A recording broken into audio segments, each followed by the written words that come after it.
And we are just about to get started. We're just waiting for a couple of people to trickle in, but just as we wait for people to trickle in and the doors to close so we can officially get started, I would invite you to please scan the QR code that you see on the screen. There you'll be able to access the agenda that we'll be going through today, and you'll also see some really exciting information that gives you a prelude to the startups presentations that you'll be seeing later on today. We are here to celebrate, of course, the startups and the innovators who've been part of our ShelterTech Accelerator in Sub-Saharan Africa. And so today you'll get a chance to hear from them and to hear from our partners, Habitat for Humanity, why ShelterTech is so important, what is the relevance of ShelterTech in the broader scheme of innovation, and really it is going to be a call or an invitation for everybody to figure out what their role is, particularly within the affordable housing space, which is what ShelterTech is addressing, and also to really try to get everybody to connect today in terms of how can you meet somebody in this room that you can work with or collaborate with in this space to advance the ultimate objective that our partners, Habitat for Humanity International, and the innovators that we have in the room here have, which is to increase access to affordable housing through innovation for low-income families. And so we are going to, I'll run briefly through the agenda that we have before today. So we are going to first go through a keynote presentation, and our keynote is effectively just tying in the themes that we were speaking about in the morning, from sustainability and impact. Now we're talking about sustainability as well, but in the affordable housing space, and really trying to get a sense of how we can accelerate impact through innovation. And following the keynote presentation, we're going to have a panel of speakers who are experienced in the affordable housing innovation space to really talk through some of the opportunities that are available in this space for corporates, for startups, for international NGOs alike, which will be followed by some startup spotlights, so you'll actually get to meet some of the innovators we've been working with. We're also then going to have another panel discussion delving into the investment side of things. How do we catalyze investment into affordable housing space to increase the stock of affordable housing that's available on the continent? And then we'll do a couple of other startup spotlights, and then we'll close it off with linking sustainability and affordable housing innovation, seeing what the intersection between these two areas is and how that can help promote our ultimate goal of increasing access to affordable housing. So without further ado, I would like to welcome on stage our keynote speaker. Her name is Ronelle Govender, and she is from Naspers Limited, and she is Global Sustainability Lead at Naspers. So Ronelle, I'd like to welcome you on stage.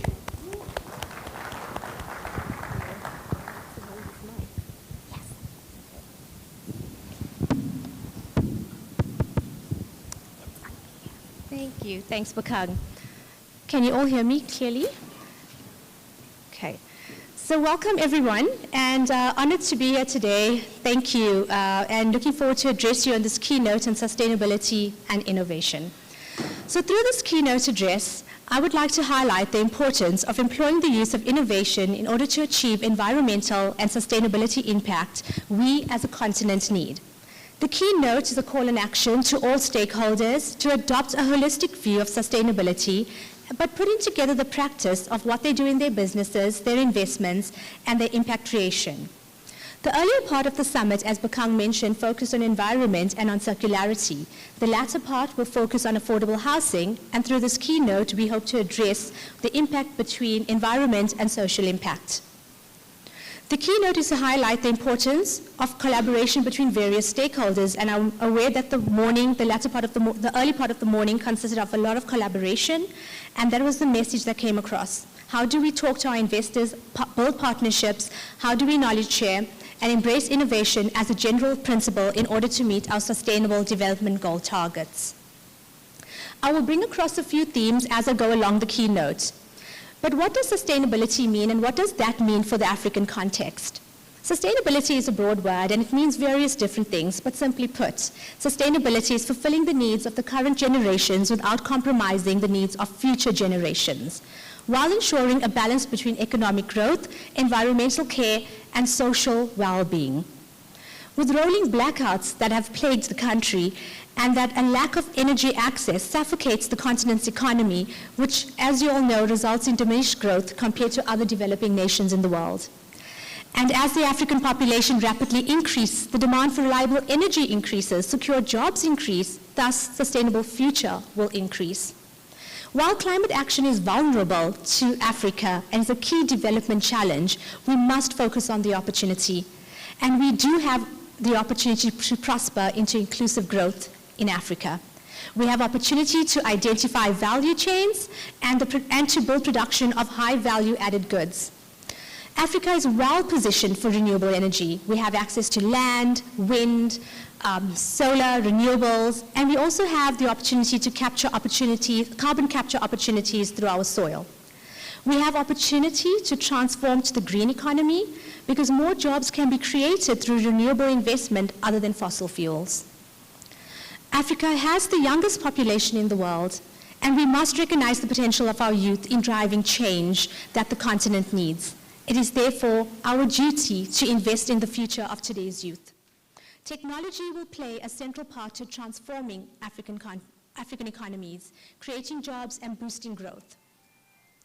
This can't happen unless we create the infrastructure, regulatory systems that need to be in place to build this healthy ecosystem. Business leaders and policymakers need to come together, work together to define and shape the economy to benefit social, economic development in the continent. But where does innovation fit into sustainability? The fact that Africa does have the fastest growing population, which means that we do have one of the largest future workforces, we have the opportunity to leapfrog traditional forms of development through innovation that is fitting and appropriate for the continent. This provides both the challenge and opportunity to upgrade all our skills of our current workforce while providing the necessary training and experience that is required for our changing labor market. This is linked to unlocking innovation. Innovation is necessary for a successful transition to a green economy that will leave no one behind. And without it, we have less chance of achieving genuine sustainability. Why should corporations and investors be interested in sustainability, innovation, and impact? It's quite an important question. Sustainability in business plays a key role and is critical to be embedded in the corporate strategy. Already there's an increase in the number of companies appointing their very first chief sustainability officers, and we see that in the top 500 Fortune companies.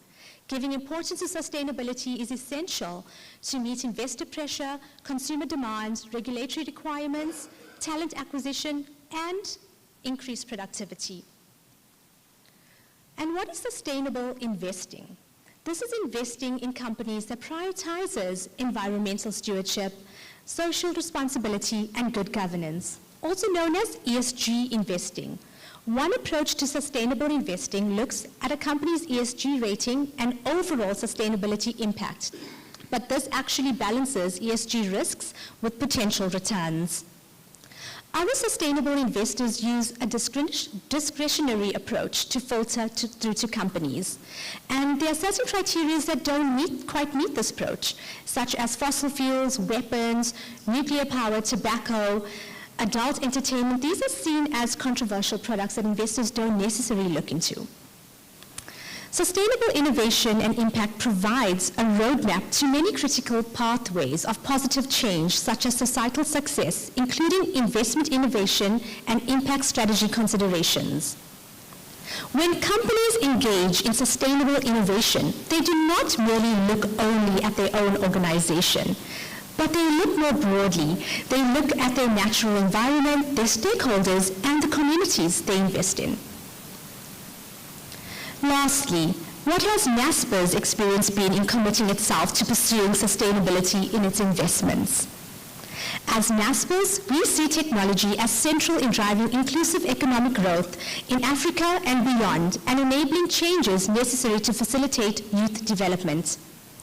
NASPA's Youth Social Impact Program, known as NASPA's Labs, is designed to provide young graduates with in-demand digital skills, including them with training and skills in areas such as cloud development, data security, data science, amongst others. We have been able to train more than 2,200 learners, and we have been able to place more than 1,700 learners in jobs. We are proud to say that 65% of our graduates that come from our NASPA's Labs program are female. As part of our commitment to transforming the tech industry, one of our labs program aims to encourage youth to pursue careers in STEM, and that is science, technology, engineering, and maths. Due to our deep commitment in our home country, South Africa, we play a key role in stimulating South Africa's local tech sector by backing tech entrepreneurs through our investment vehicle known as NASPA's Foundry. We have invested in local tech businesses that operate in areas such as fintech, marketplaces, edtech, and agritech. And while we acknowledge that sustainable development goals were designed as a holistic approach, this will allow us to focus and place advantage on our progress in SDG 7, which is affordable and clean energy, SDG 8, decent work and economic growth, and 11, sustainable cities and communities, using technology to agitate the change we wish to see. I thank you all very much for this opportunity to address you today, and I hope that you enjoy the rest of the summit.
In the same position 1,000 years later?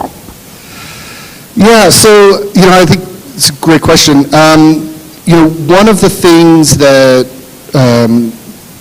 we have really tried to focus on when we talk about kind of the affordable housing crisis and that 1.8 billion people is really looking and seeing how are people actually building their homes themselves, right? And what we see is about 70% of new construction in urban areas, in developing and emerging markets, takes place in the informal sector. So I think when a lot of people think about housing, and I think a lot of people think about the idea you're going in and you're getting a home, right? You're going to get a mortgage, you're going to get a bank loan, and you're going to go out and buy a finished home. Yeah. But really, if we look at how most people are accessing housing, that's not the case. Yeah. And so, but at the same time, most products and services are designed for that formal market, right? So they're targeting developers. I was in Peru a few months ago, and I met with the CFO of a cement company, And Yeah. he told me that 60% of their sales go into informal settlements, and they have no idea who those customers are. And so one of the things that we try to do, and why ShelterTech is such an important part of our work, is to bring a spotlight to these customers who we think of as an invisible segment within the market. And what we're trying to do with ShelterTech is to not only bring a spotlight to existing large companies, but to have startups who have products and services that are appropriate and can meet the needs of these informal segment builders. Yeah, that's so good. So it leads me into my next question. In the accelerator that we're running, we didn't only have, the startups like, the one you mentioned that's maybe dealing in the materials space. Can you talk to the audience a little bit about how we actually conceptualize the types of innovations and innovators that fit into what we are terming ShelterTech? Yeah, so, actually someone asked me just yesterday, they said, why do we need ShelterTech as a separate category, right? Prop tech exists, right? It's a recognized thing in the industry. Con-tech exists. Yeah. It's recognized. What ShelterTech is trying to do, and what we're trying to get across with the use of this term, is to keep that focus on the affordable segment. Yeah. And to be able to talk about, it's not just the materials that go into building the home. It's the labor that goes into building the home. So some of the ShelterTech startups that we work with are more about matching good quality laborers to households who want to build. We talk about energy, right? Yeah. So, we just heard about the importance of renewable energy. Energy is a big part of what goes into making a house a home.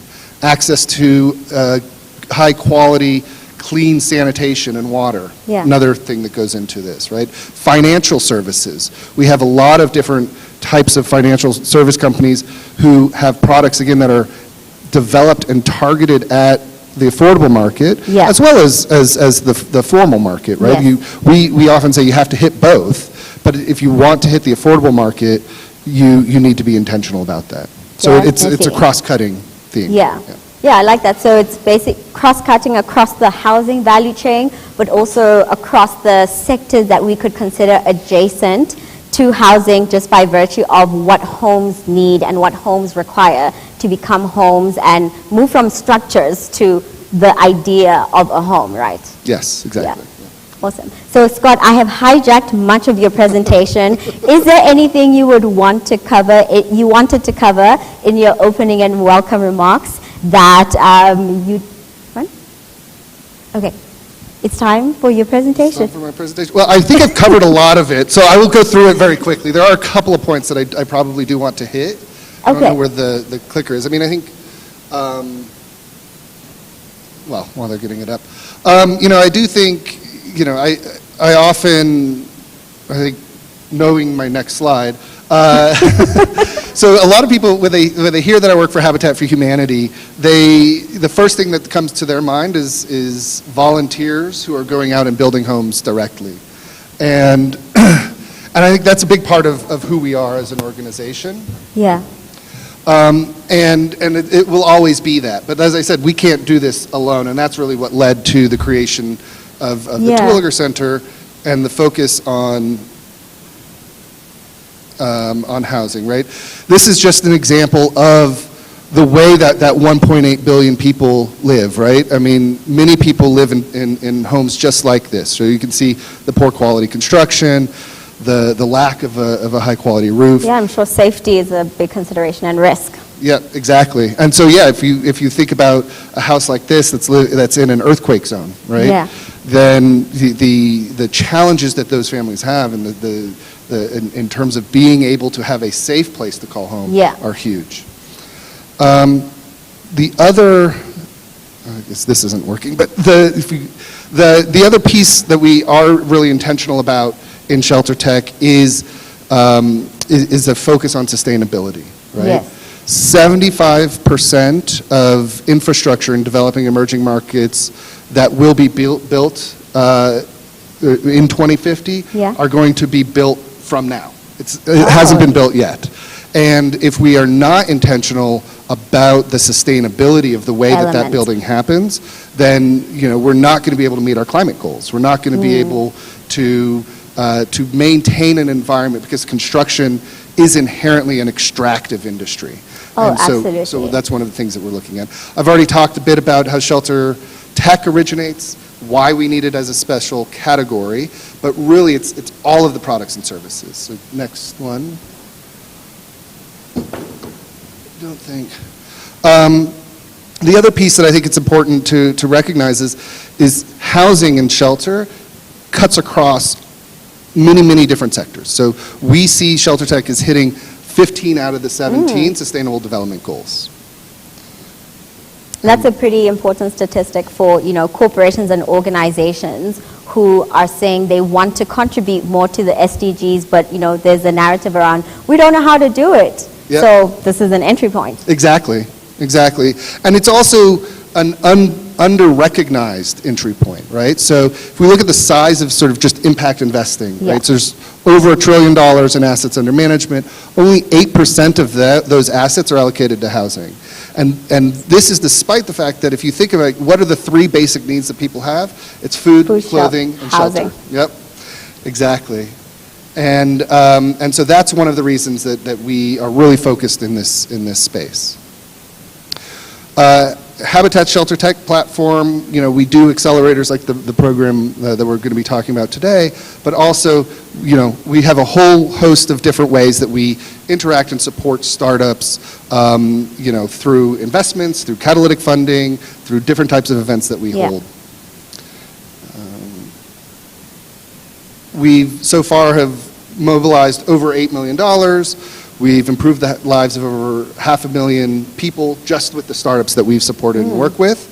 And we've done it in over 30 countries. Incredible. And I did want to share, this is, is there audio?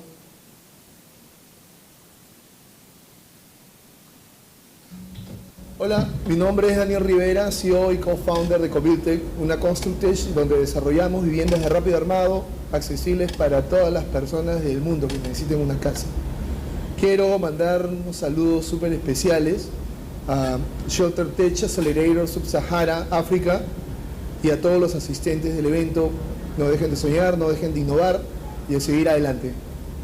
Hi, my name is Angela, the co-founder of Pradana. We are a fintech P2P lending company based in Indonesia that provides financing solutions for people who need property-related loans such as renovation, down payment, or even rental bridging loans. As a part of the ShelterTech community, we provide financial solutions to those who need financial assistance to be able to get a better shelter solutions or living conditions. But however, I think we should all work hand in hand together with each of the products and the solutions that we have to provide a better solutions in the matters of the shelter and better living conditions for all. Thank you. Hi, I'm Monica Guerrero, CEO of Enwers Mexico, where we develop communities with the construction of sustainable and affordable buildings made out of plastic waste with our own panelized construction system. We wanted to extend our warm greetings to all the companies working in the Sub-Saharan African program and to all the attendees. Success, and always keep moving forward. Mi nombre es María Paz Sánchez Amono de Argentina. Represento a SEBE, CONICET y Sintemac UTN y con nuestro proyecto Texas en base a caucho y plástico reciclado participamos del ShelterTech Award en el año 2020. Un saludo a las startups ShelterTech Acceleration Sub-Sahara África y al resto de la audiencia del Global Summit. Hi, this is Kungi from my dream home, Cambodia. At my dream home, we produce interlocking bricks that each system effective like Lego to build a portable home. And we also produce bridge blocks for building also. I'm super glad to meet everyone, and I hope you will have a good and fruitful discussion with different key stakeholders. Thank you. Hi, I'm Hannah from Sampang, Indonesia. We are from the ShelterTech Southeast Asia cohort. So we create stronger and more affordable carbon concrete from waste. To Habitat, thank you so much for organizing another ShelterTech cohort.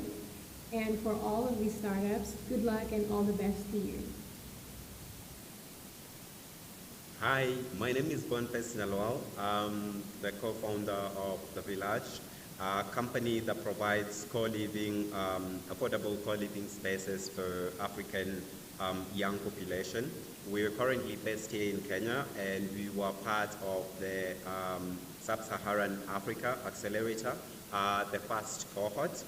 And I send my greetings from Nairobi to you all, the startups and the audience. You have fun and a great summit.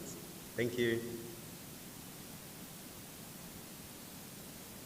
So those were some of the startups that we've worked with in the past. You know, and we know that, again, we can't do this alone. So yeah, well, so that, you know, these are some of the people who funded our work. And I think one of the interesting things that you'll notice is, you know, we have here 3 different companies who are involved in the construction sector in very different ways, who have said that ShelterTech is something that they're looking to figure out how to support. So Autodesk, as many of you probably know, has design software.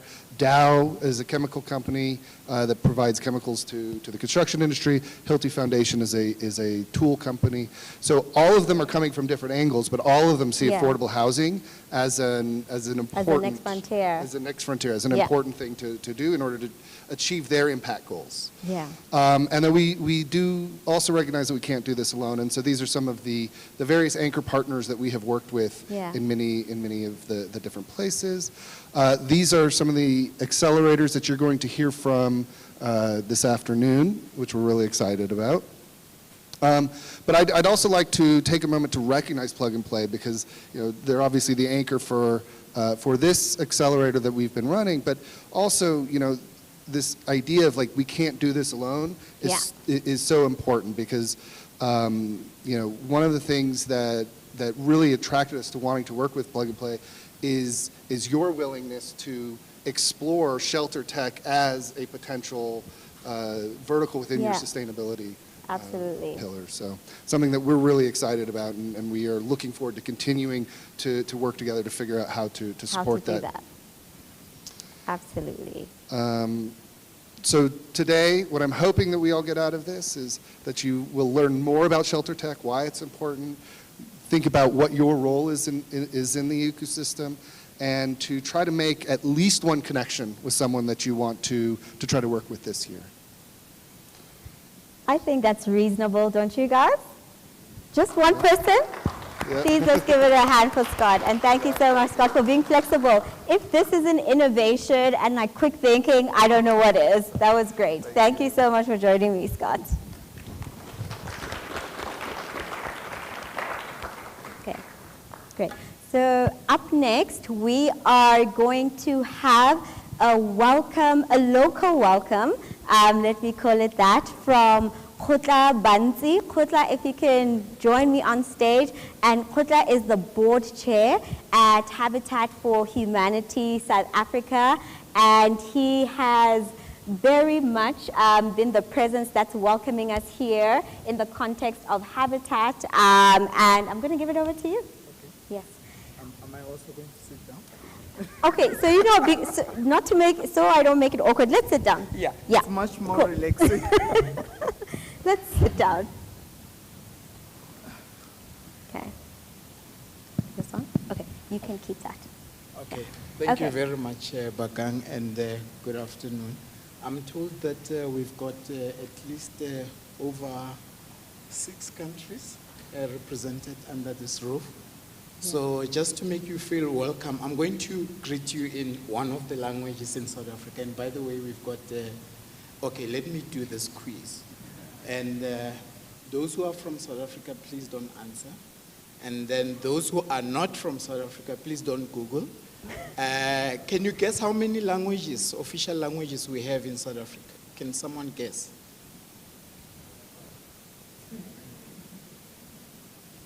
So I think 25? 11. Wow, brilliant.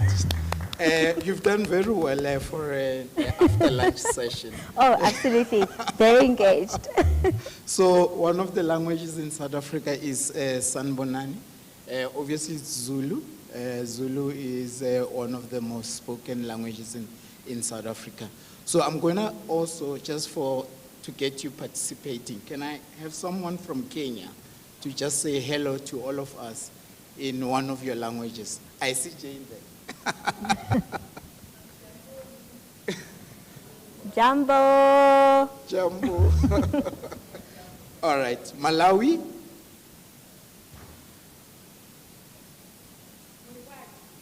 Muribanji. Muribanji, okay, all right.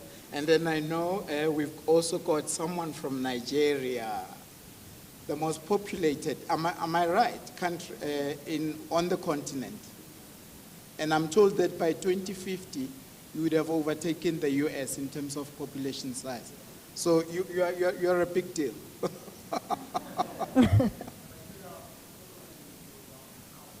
Wow. Ekabo. Thank you, thank you. And then Ghana? Yeah. Twi is my favorite. Yeah.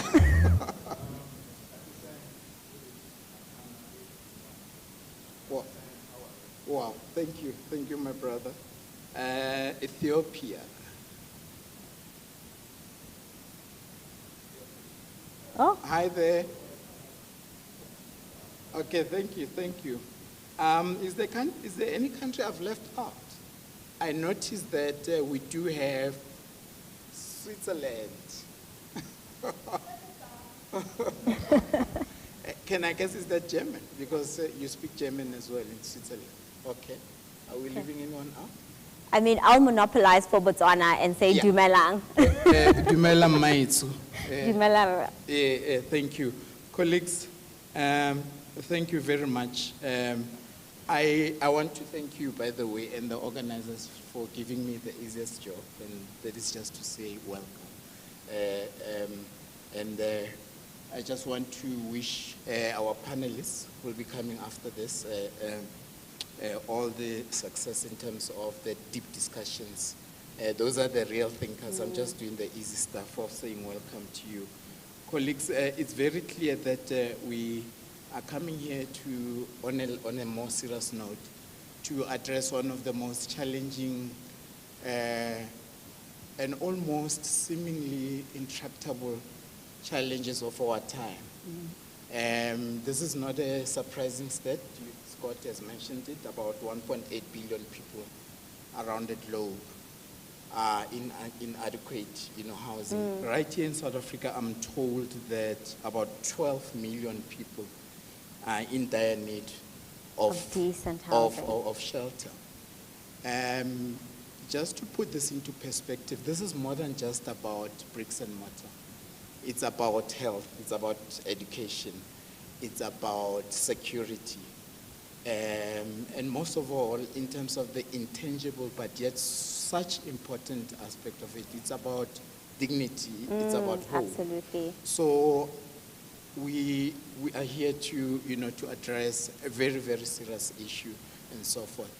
Having spoken about the fact that we've got people from so many different countries, besides the issue of countries, language, and I was making it light, for me that represents perspective, different perspective. Precisely because we are coming here to try and address some of the most challenging, issues that humanity is facing today. Yeah. Perspective and different perspective, diversity of perspective is very critical in resolving this.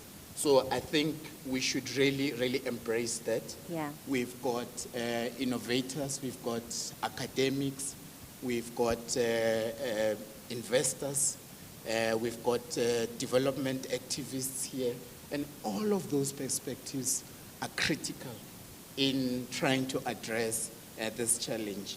And I just want to quote one of my favorite philosophers, Karl Popper, when he says, the aim of argument, and this time I'll also use my word, because for me it's not about argument really, I would say the aim of different perspective, in brackets, or discussion, should not be victory, but progress.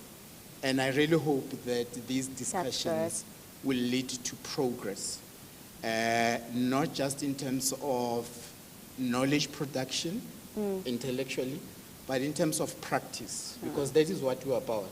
As you drive out of this place, not far from where we are, there's a place called Alexandra. So you realize that this is real, what we're talking about, juxtapositioned with what is regarded and argued to be the richest square mile in Africa, right? On the continent, which is Sentin. You realize that there's a moral crisis as well. Yes. That we are facing, and we need practice. We need pragmatic solutions. And I want to salute all of you colleagues, because, as I said, it's about all these different perspectives: innovators, investors, public policy makers, development activists, that, you know, will contribute towards the resolution of this challenge. And thank you, and welcome to South Africa. Absolutely. Thank you so much, Khutla. Thank you so much. Highly appreciate it. And with that, I trust that you do feel welcome, but that you also have an extra sense of gravitas following Scott's words and now Khutla's words about why it is really important that we're having these discussions, why affordable housing innovation is important, why ShelterTech is important as a focus for us. And without further ado, I'm going to call up Jane, who is the Regional Director of Africa at Habitat for Humanity, and she's going to introduce our next panel, which is the Affordable Housing Market Panel. And Jane, after you join me on stage, I'll also invite you to introduce your fellow panel members. Thank you.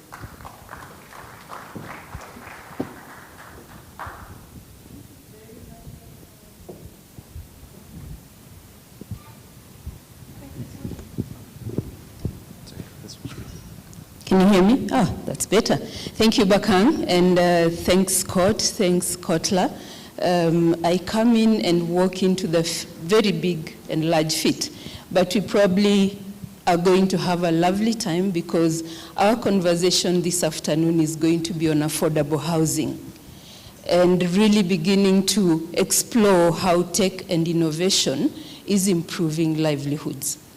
Just a bit of a framing, and I have a lovely team of panelists who will join me shortly, but I'd like to frame this as my panelists prepare themselves to join me here.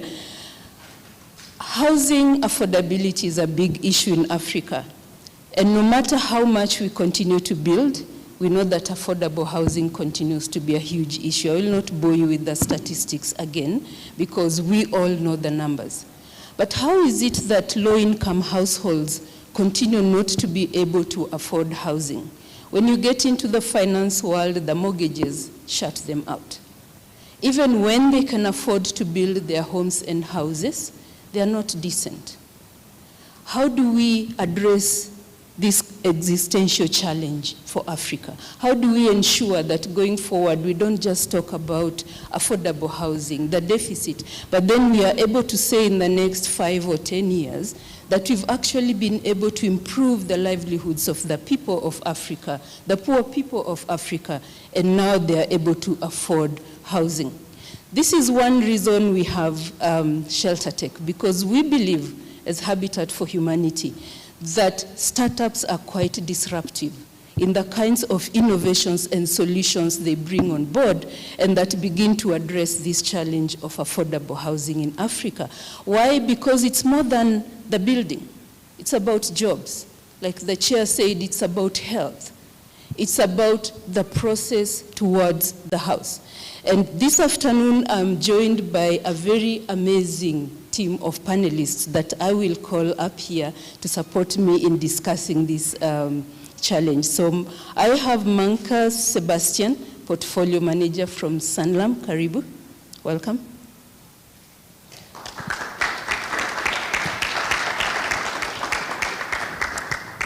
I believe you need to sit there. Next is Alison Chagana from the Center for Affordable Housing, and she is the Head of Research and Market Intelligence.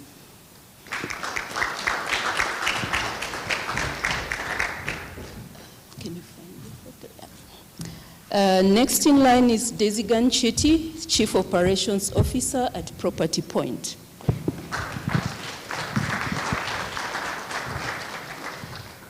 Next we have Seth, forgive me how I'll murder and,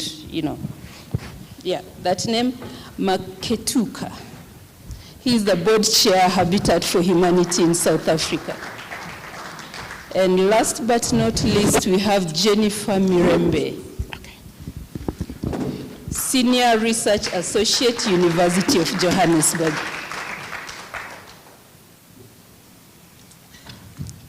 Welcome. Thank you so much. Thank you very much for joining me. I know this is a huge conversation, but we only have like 30 minutes, and I am certain we are going to do justice to it. So just to start us off, briefly tell us about who you are and about your organizations, just about 1 minute each. We'll start with Manka. Okay, so I'm Manka Sebastian. I work for Sanlam Investments within the Sanlam Properties team. Our philosophy at Sanlam is about living with confidence.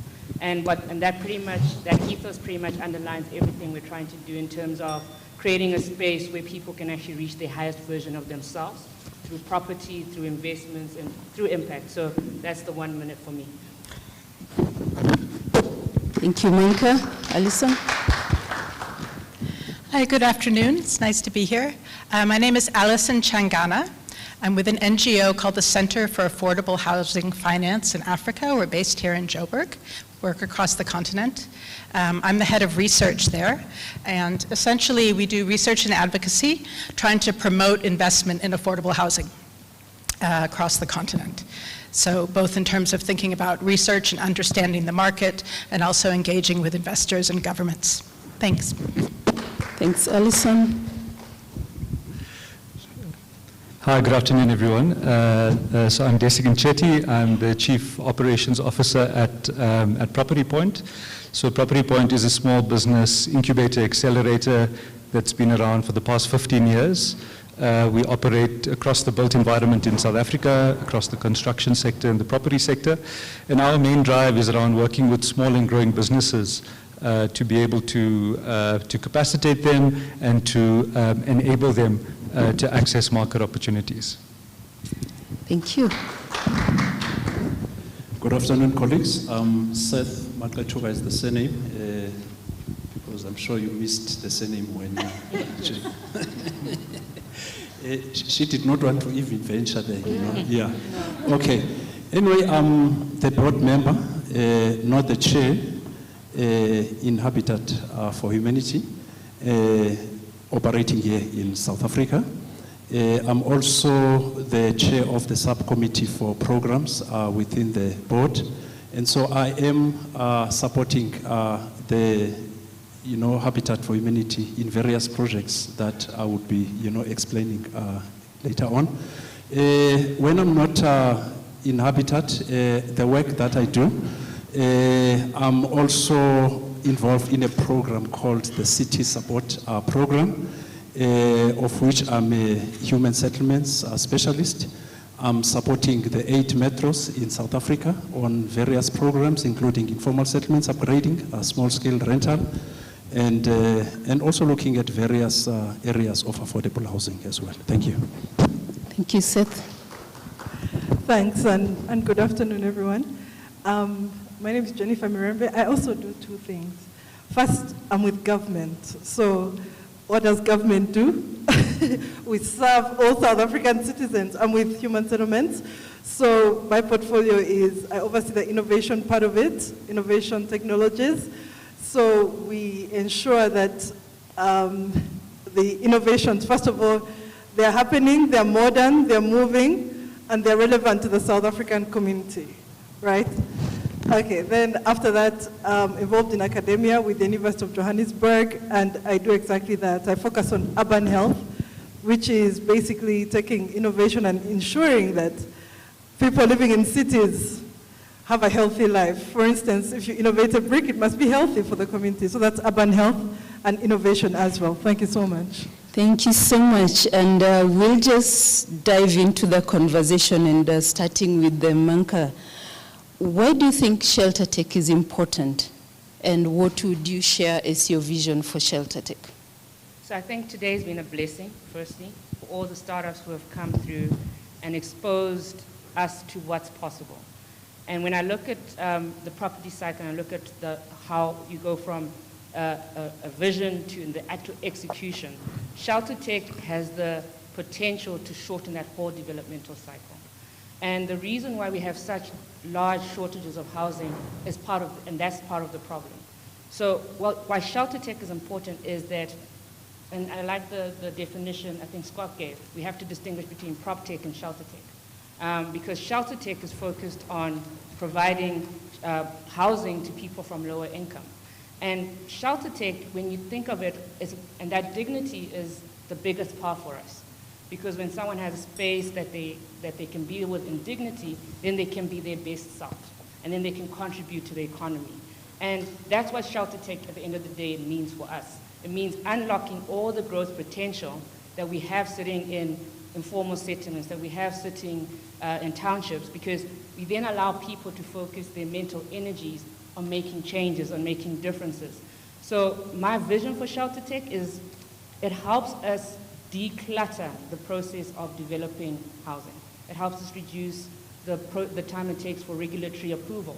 It helps us reduce the time it takes for execution. So I like the one where I've seen bricks, made from plastic.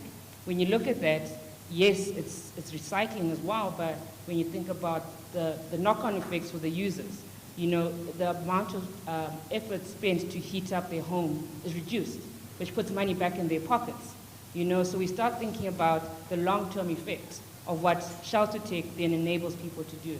So my vision is that ShelterTech will not only shorten the cycle, the time it takes to produce homes, but it will also make it more sustainable for the users. And sustainability is allowing them to live in a place with dignity for a longer period without the prices overwhelming them. So that's what I see as a vision for ShelterTech. A lovely vision, and that will tie in quite well with the thought I want to invoke from Alison. As an organization that's working on the front line of housing crisis, what are some of the most pressing needs you see among low-income families in the region? Thanks. I think the first thing to be aware of from a household perspective is that when we look across Africa at the housing issue, most households will build incrementally, right? They don't go and purchase a new house on the market. They build as they can afford it and as they go along, acquiring building materials, acquiring land, adding a room, adding another room, adding a story. So one of the difficulties is that I think our housing finance products don't acknowledge that, right? We assume that when we talk about affordable housing, most of the time we're talking about a new house bought by a mortgage, which really is a tiny, tiny part of the market in Africa. So if we were thinking about housing finance products that acknowledge that households build incrementally, then we would reach much more of the target market. So for instance, in the Housing Finance Bank in Uganda has an incremental housing finance product, right? So it can be a very small amount, down to $50, 50 US dollars, up to 14,000 or so. And you don't have to secure it with the title deed, with the house. You could secure it with building materials or machinery or other assets that you may have. So it's much more accessible to low-income households. It also comes with assistance around housing support services. So how you access contractors, right? How do you make sure that what you're building is adequate and solid? So that's one of the examples. I think in terms of challenges to low-income households, if instead of that you were going to try to access the mortgage market is tiny. It's thin and it's not deep. Right? And the challenge that most low-income households have is, first of all, they may not be credit-worthy enough to access and be approved by the bank, or they may have an income, but it's not a regular income coming through every month. And it's not a formal income that has a pay slip. Right? And then the bank won't listen. Right? And I think the third challenge is around a mortgage, of course, requires security in the form of the house, which means that you need a deed system and a land use management system that can deliver that formal title. And in many, many, many countries in Africa, we don't have that. So you're seeing informal sales instead. And you're seeing people trying to acquire housing without accessing a mortgage. So I think those are probably the key points. Thanks. Thank you very much, Alison. And really it's about products and services not speaking to the reality of the low-income households. It's almost like, allow me to use plug and play. Some of us think that a product that's worked in this market will automatically work for the low-income households. And which brings us to Desigan. Would you share with us some inspiring stories from the work that you're doing on how affordable housing projects have actually helped to transform the lives of people in communities? Sure, thank you so much. I think from a South African perspective, we acknowledge that we have a significant housing backlog. And I think it then requires one to look at the value chain of housing. And and I think that then creates the opportunity for small and growing businesses to bring about a level of innovation, a level of differentiation, to be able to have a level of efficiency and just to start getting things to move. So startups, scale-ups bring a level of rigor and innovation into the process, which I think then has the impact of reducing the cost in certain instances around access to this housing, whether it comes to the cost of the actual construction materials, the efficiency with regards to the availability of some of these materials, and that has a significant impact in terms of reducing this housing backlog that we face. I also think that with some of these materials, it plays directly into the green economy and sustainability. So utilizing measures around efficiency of water, waste, and energy also has an impact on the broader environment. So one of the businesses that we work with as a small business incubator accelerator is an organization called Green Crete. And they play in the construction space in terms of manufacturing construction materials using waste. And I think our journey with them started about 5 years ago. We've provided a level of coaching and mentorship to them. We worked on their value proposition. They were highly, highly exposed to the public sector, and we decided to shift their focus into the private sector market as well, because I think it's important to have that level of diversification. We help them with their value proposition in terms of trying to define what is their unique selling proposition and how do they typically appeal to a market that is not quite open sometimes to alternative building technologies. And I think especially in the context of South Africa, I think the chair earlier on spoke about hope and dignity, which are really important measures and measures of satisfaction when it comes to housing. And so how do you maintain that hope and dignity through a process of trying to introduce alternative technologies which seek to establish all these efficiencies, but still want to be able to create that access to households? And so our journey with this business was a really important one. It helped to set them up around identifying opportunities, access to markets.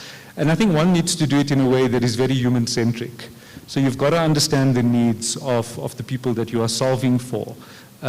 Take their feedback into account. And I think if you do that in a meaningful way, you'll start to win the support of people around utilizing alternative building technologies and ways of constructing building, and still ensuring that there's a level of dignity and hope that's being provided. And I think that helps to foster strong communities.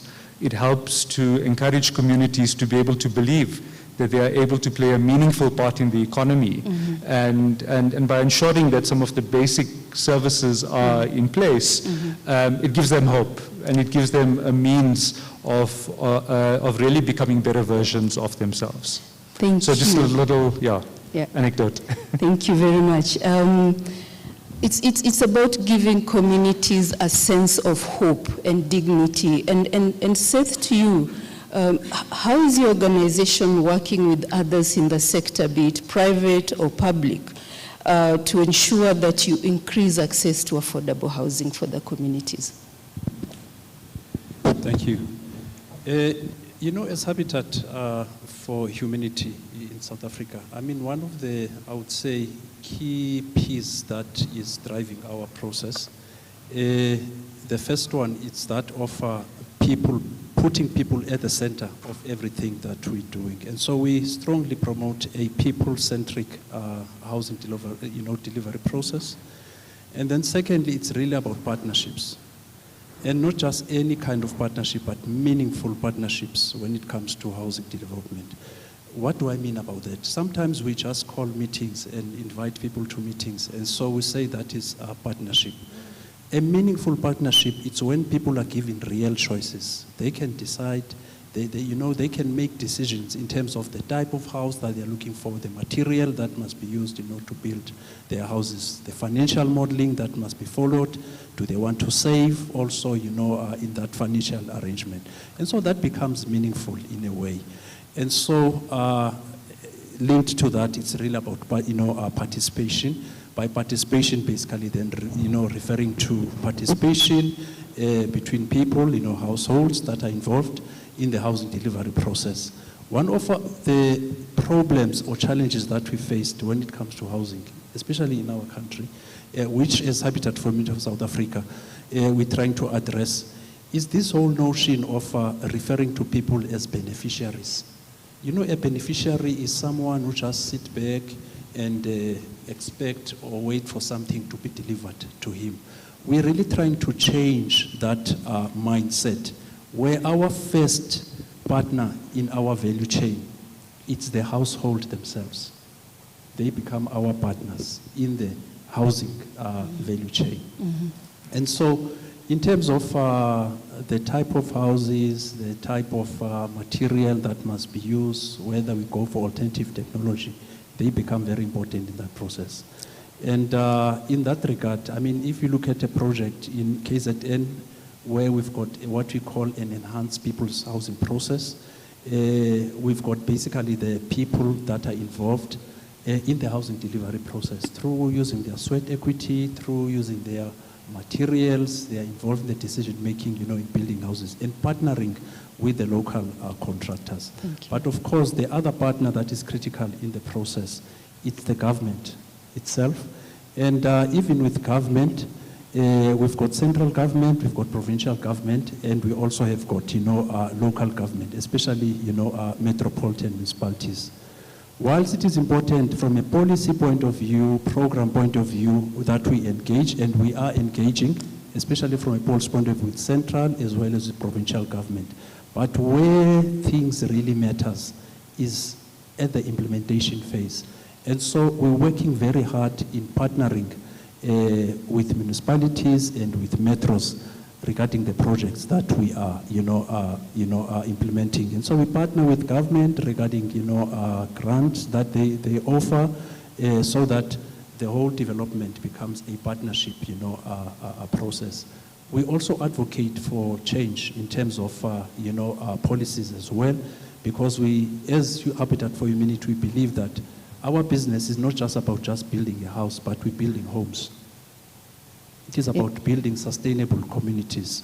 And so in that process, basically, we're really promoting the building of decent homes, quality homes. And so the standards then of housing becomes very important, the quality of the house, itself. And so we're working very closely in that regard, with academic and research institutions, ensuring that we promote quality, housing, in the housing delivery process. I mean, we've just entered now into an MOU with Nelson Mandela, University, which we are hoping that it's a partnership that is going to be taking us, far. And then before I conclude, we partner very aggressively with private sector as well as the corporates, especially in our volunteer, programs. And so the involvement and partnerships of corporates through volunteering program is one of our key, partnership programs that we are promoting. Lastly, Chair, In our partnerships as well, as I've indicated, it's not partnership about putting, bricks and putting mortar and putting roads and, and the pipes. The issue of livelihood or livelihoods becomes very, very important. And so we've got projects of skills training and development where we train people, we train local contractors, so that in the process we create jobs, we create business opportunities as well. And then also, we also supporting what we call a WASH. We've got a WASH program, it's up for Ministry of South Africa, where we also basically promoting water and sanitation programs, as well as promoting hygiene through alternative, dry, sanitation systems, which we're also partnering with the Department of Education, where we provide sanitation in areas like Joburg, on sanitation. So I think I will stop there at the moment. Thank you, Seth. And I was just going to say, it's evident that you have quite a depth of partnerships of private, public sector that you work with, and putting people at the center of actually the work that we do. Which brings me to Jennifer, actually. And Jennifer, you wear multiple hats, so you will choose which hat you want to wear as you respond to this question. So in your opinion, having listened to our colleagues, in your opinion, what do you see as the biggest barriers to increasing access to affordable housing in the region? And what are you doing about it? Or what can you do about it to support in overcoming these challenges? So you choose the hat you want to wear. I remember I told my panelists to keep their lawyers on standby somewhere. So perhaps this is one of those moments. No, thank you so much. I think I'll be fair to the audience and say, what is government doing about that? I think that's what you want to hear. Because if I tell you anything else, you feel like shortchanged.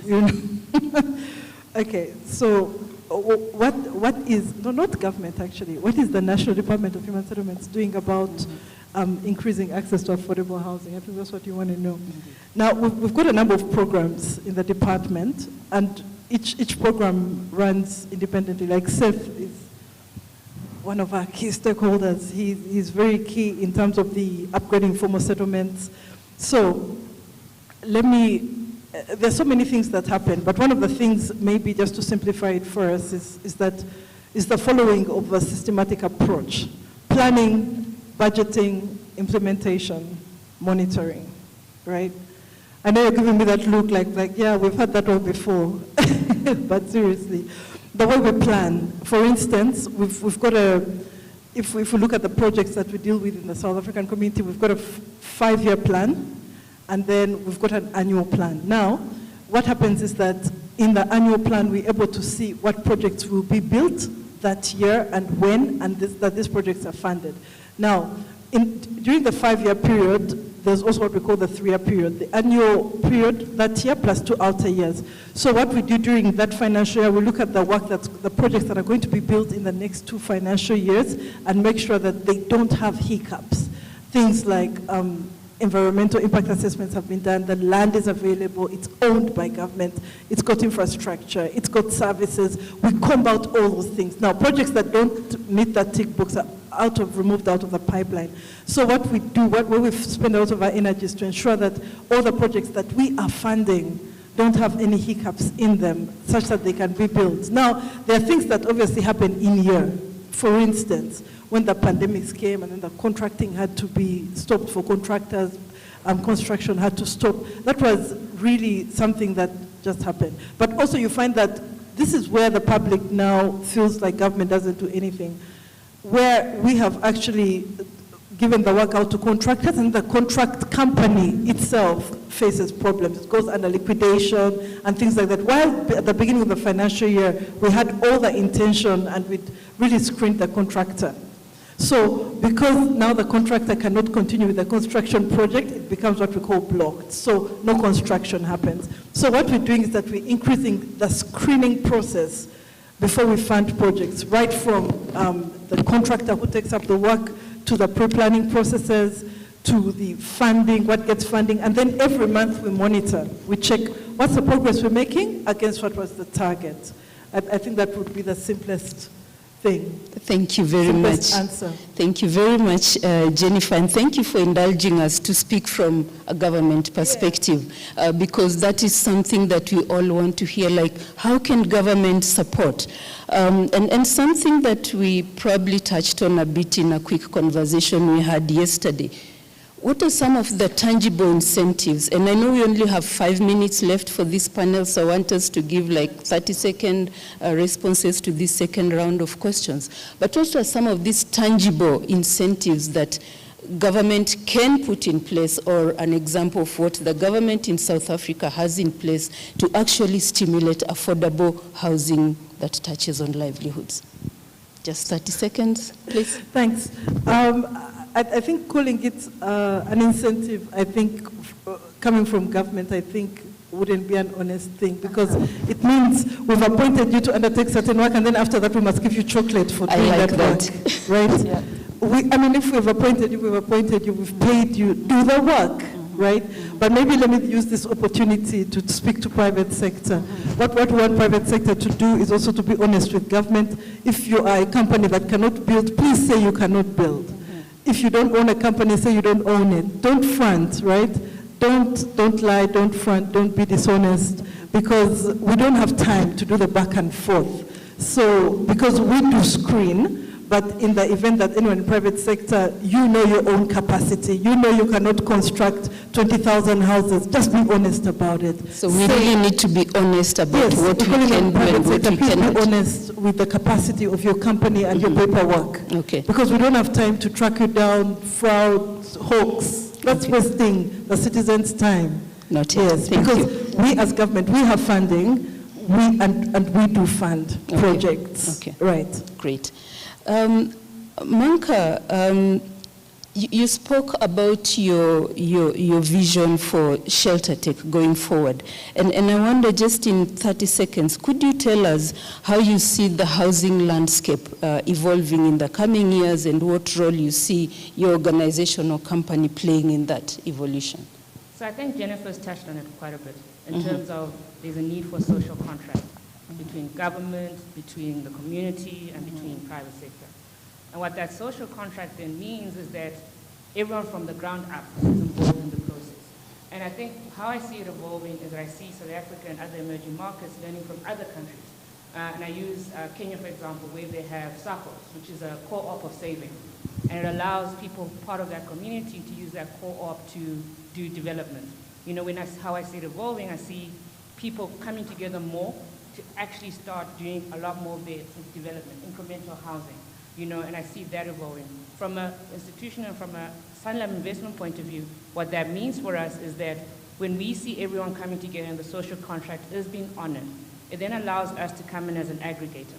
Comes in as an aggregator who then allows scale, because we can then see that the concept's been proved, and then now, because we have long-term shareholders, we have people we have fiduciary duty, you know, and if we see that coming through, we can then take on that ability to then bring it to a larger market. So that's where I see it going. Thank you very much. And Seth, over to you for this question. You've talked about the depth of the partnerships that Habitat for Humanity has. So in 30 seconds, if you'll indulge us, please, how do you then make sure that the houses that are built are actually livable? Yes, they can be affordable, but they need to be livable for the low-income households. So in 30 seconds, how do you make sure that that is happening? Yeah, in 30 seconds, basically, quality becomes very important in terms of livability. And then secondly, quality is also improved by people being directly and meaningfully involved in the planning and the construction of that house, and that's basically what we do as Habitat for Humanity of South Africa. And then lastly, of course, it's the involvement now of the regulatory authorities in the building process, the NHBRCs, as well as the the local authorities in terms of looking at the standards and the compliance of the house that is being built. Thank you. Yes, that means we've run out of time. But Chetty, quickly, some of the innovative approaches that you have and how you see partnership with other organizations in those innovative approaches. 20 seconds?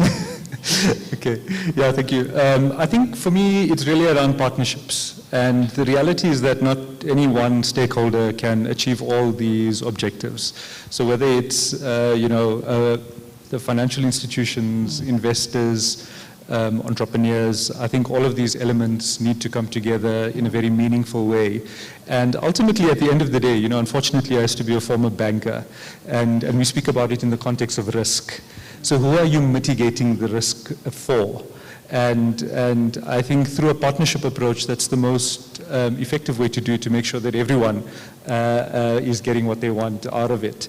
I think just two things to add to the entrepreneurs in the room.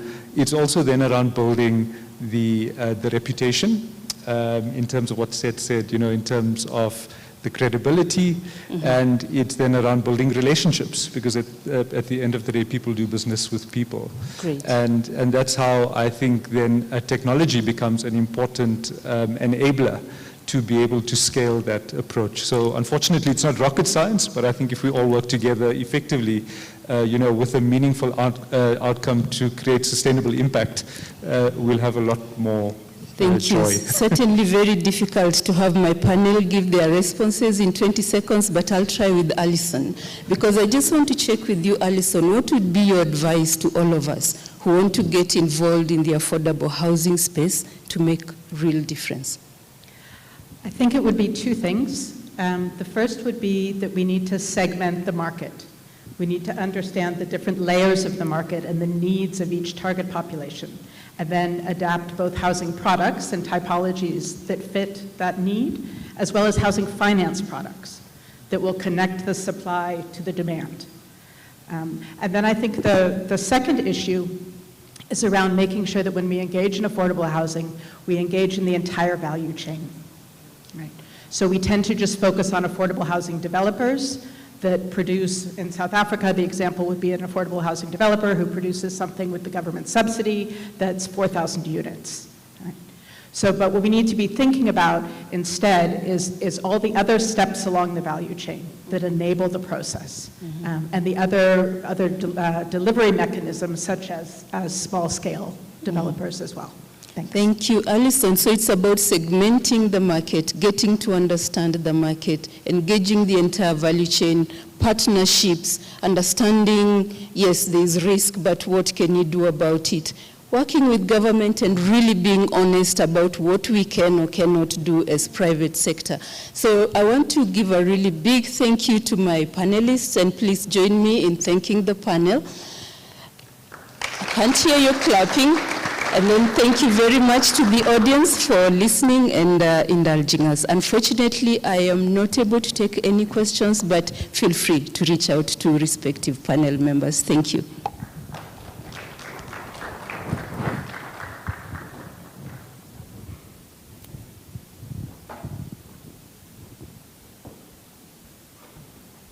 Thank you so much, Jane, and of course to your panelists. I think that was a really insightful conversation, a critical one at that, around the affordable housing landscape. And I won't summarize anything because you did it so well, Jane. So thank you for bringing out those insights for us. And up next, we are going to hear from some of the people who are part of the reason why we're actually gathered here to celebrate. And I'm going to call on our first innovator and startup, who is Kidus from Cubic. Please, can you come on stage?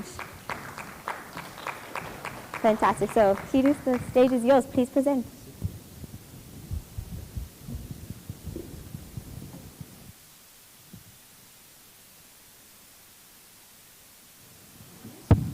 There we go.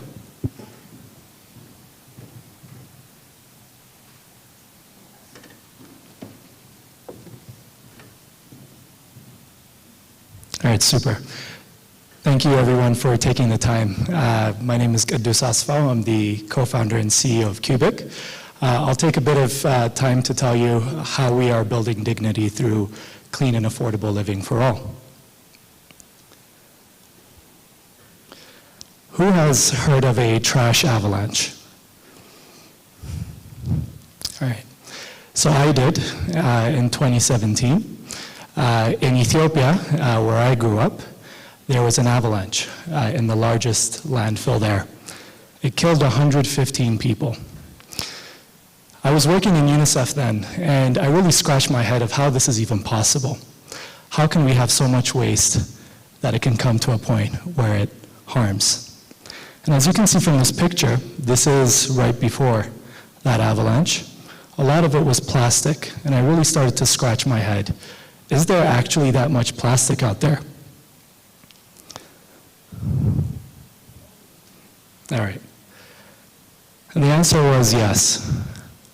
60 million tons of plastic waste are produced on the continent every year, and it's actually growing. What this made me realize is I really need to change what I do, because as someone who was born in Addis Ababa, the capital, as a son of Africa, I felt like it was a commitment that I needed to put in. And this is when, at UNICEF, my co-founder and I led the first ever circular economy project, where we transformed plastic waste into over 300 classrooms throughout Côte d'Ivoire. And this actually taught us a lot. Beyond what we were doing, which was basically converting this into bricks, we also learned about 3 things that cities like mine in Addis are going to be facing. Affordability, well, waste, but also climate change. These are going to be the biggest topics that every mayor will be talking about.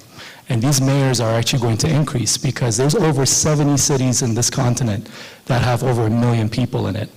So it's going to be an endemic issue. And this is when I left UNICEF to build Cubic. What Cubic does is it turns hard to recycle plastic waste into low carbon, low cost building materials. And what we basically did is we focused on building a wall. And the reason why we focused on this wall is when you go to a landscape like Addis Ababa, a lot of the construction inputs go into walls. When you think of the columns, when you think of the hollow blocks that are used, there's a lot of cement. So we try to convert that into how that avalanche can actually become the building block of my city. So our product is 40% cheaper than cement-based conventional products. It consumes up to 66 kilos for every square meter of wall of that plastic waste. But the part that even fascinated me more was that it was at least 5 times less polluting than cement. But then we also had to think about how we scale. And what we were seeing is there were a lot of attention being paid to the product and not enough to the business model. That avalanche would not have happened if there was demand for that stuff that fell into people's lives. So what we wanted to do was actually focus on how we can be creating demand for existing waste supply chains. And by being able to do it on things that nobody else was buying was a good enough incentive. On the other hand, we did not want to be builders. We did not want to be the ones that built houses. We wanted to be the ones that gave those who already are building houses the incentives to use our products and give them an opportunity to focus on affordability. And that's why Cubic will continue to be a business that focuses on the technology of building materials and create incentives both on the supply and the demand of ShelterTech. Now, we were part of ShelterTech last year. A lot has accelerated since then, and one of the biggest ones is our launch in Ethiopia. What you see here is our factory, where we're going to be able to remove 15,000 tons of plastic waste every year and convert those into 5,000 affordable housing units, all while being able to reduce Ethiopia's carbon emission impact by 100,000 tons of CO2 every single year. But we don't want to stop there. We have a much bigger vision, and I'm really humbled that we've been able to assemble a rock star team along with my co-founder Penda to do that. We have global exposure, working in some of the best brands that you can see here, but we are all rooted around that conviction of building dignity, which I was so happy to hear so much around that panel earlier. And we've been able to be backed by really, really great investors, companies, organizations such as Habitat for Humanity and Plug and Play that also share that conviction with us. And what we look to do is grow with them. So before I leave the stage, I just want to leave you with one story of why we focused on dignity.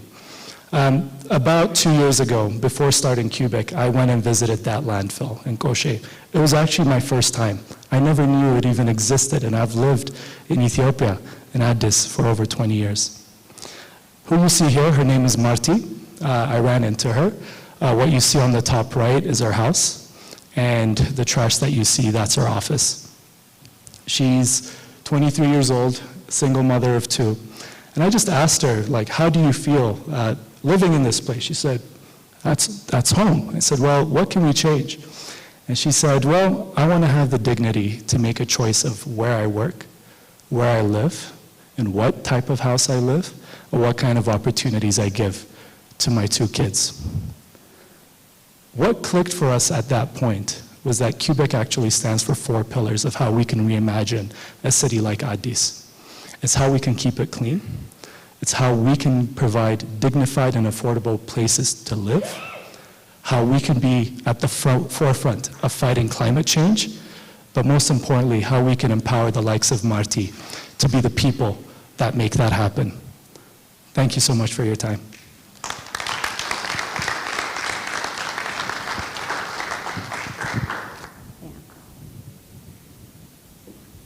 Thank you for that, Kidus, and I'm sure the audience has a great call to action as well around what it is they can do. So without further ado, I'd like to call up our next innovator, who is Marion Knowles from Lumkani.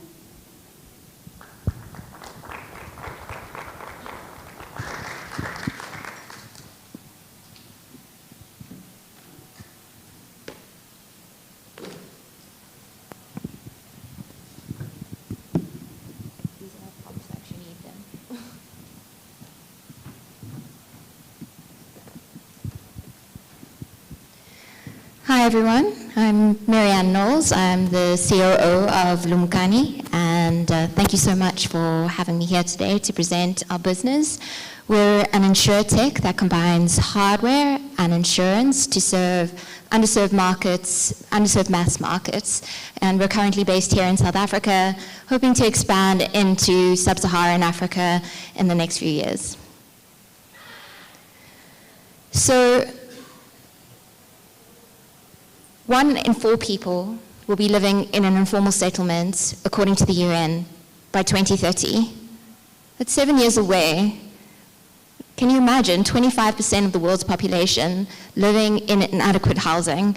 And Scott spoke about it, a few other of the panelists spoke about it. It's really a challenge that we have to come together to solve. And initially, Lumkani tried to solve this problem, is trying to solve the problem of inadequate housing by creating more resilient communities and tackling the challenge of informal settlement fires. So I've brought with you our Lumkani device today to show everybody. This is our unique fire detection technology that we developed to combat this problem, and I'll explain more about our products in general shortly. You can't have it yet, Lizanne.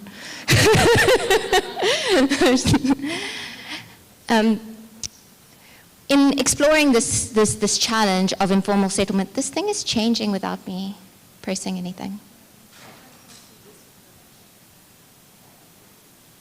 Anyway, all right. Well, in exploring this challenge of informal settlement fires, we discovered this much larger protection gap, the lack of suitable, relevant, affordable financial products for those living in informal settlements in South Africa. 5,500 informal homes will be burnt, leaving thousands of people displaced every year. And to be honest, I believe that that is an underestimation, and we can't really reliably measure how many people are affected by fire every year in informal settlements in South Africa. Just yesterday, we had the privilege of taking the ShelterTech cohort to Kaya Sands, just outside of Fourways here in Joburg. And it wasn't in my group, we split up into different groups. But actually, while we were in the community, a fire started in one of the shacks. And my sales manager ran to go see if it was one of our clients. Sadly, it wasn't. And it does seem like they put out the fire, but it was just such a poignant way of showing the extent of the problem that people in informal settlements are facing. People started running with buckets to the nearest water source. There's no water in your home to put out that fire. So the community goes and runs to get water. People in the neighboring shacks started dismantling their shacks, scared that if the fire got any larger, they would lose everything that they own. So this is really, really such a problem, and we're trying to confront that. So our purpose is really to create safer and more resilient communities for underserved people by reducing risks and inequalities. So the product that I think has disappeared into the audience somewhere that I wanted to explain to you, that was our, I don't need it, it's fine, you guys saw what it looked like and it's on the screen. So actually I updated this stat today. At the moment we have 57,000 homes in South Africa that currently have this technology. It was the initial way that the company started, just with the hardware. And how this technology is unique is that it is a world-first rate of rise in heat fire detection system. It's IoT connected, it's patented, and it is an amazing feat of low-cost design. I can say that because I didn't design it myself, I'm not one of the engineers. But just to give you an idea of some of the amazing parts of it is that 2 AA batteries last for 10 years in this device, which is really incredible. So we really focused on affordable design, affordable, sustainable design when creating this product. But sadly, this isn't always enough. Sometimes fire disasters do happen, even if you have unique early warning systems like we have. And so we paired with Hollard in our early stages, who is, for those who are not South African, is one of the largest private insurer in South Africa. And they helped us develop a world's, I didn't even see there was a timer there, I'm so sorry. Anyway, they helped us develop a world-first fire and hardware fire detection system. So just to give you a little bit more information on our product. It currently costs 70 Rand a month, and our business model is that you rent the fire detector and it comes with an embedded insurance product.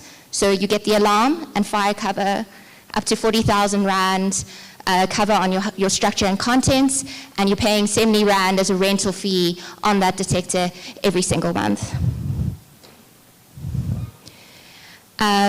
In brief, because I need to hurry up, the cohort saw yesterday how easy it is to sign up a client. We've developed, as Lizanne likes to tell me, Lumkani is not only about the hardware, even though it was where we started. We also have really good fit-for-purpose software. So we have a field agent who lives in the community, understands the community, who will go to a client, sign them up in less than 15 minutes.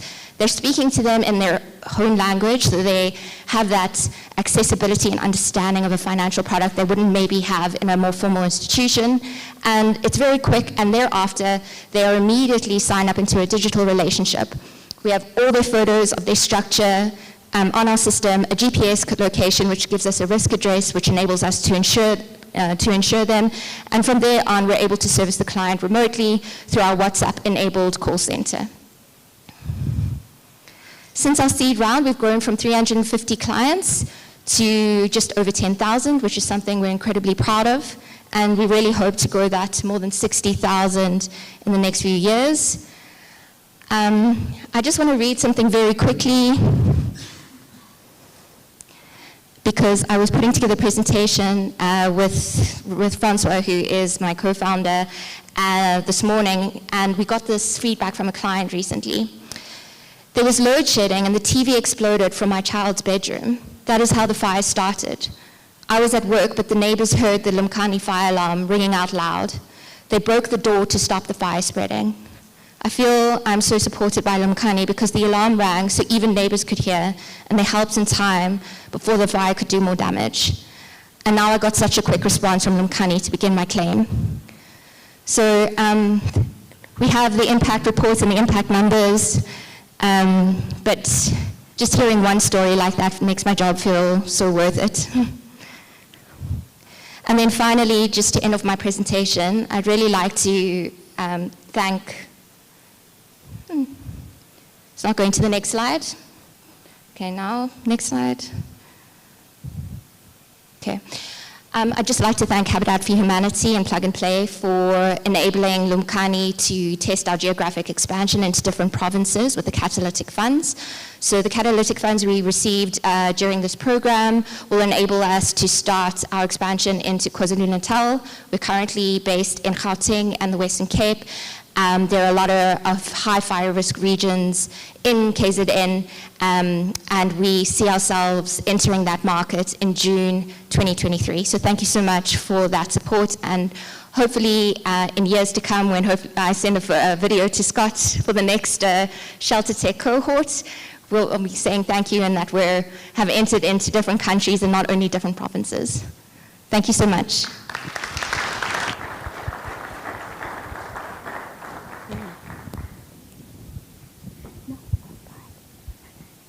Thank you so much, Marianne. And up next, I would like to call on Ntando from Sugar and Shore. Hi.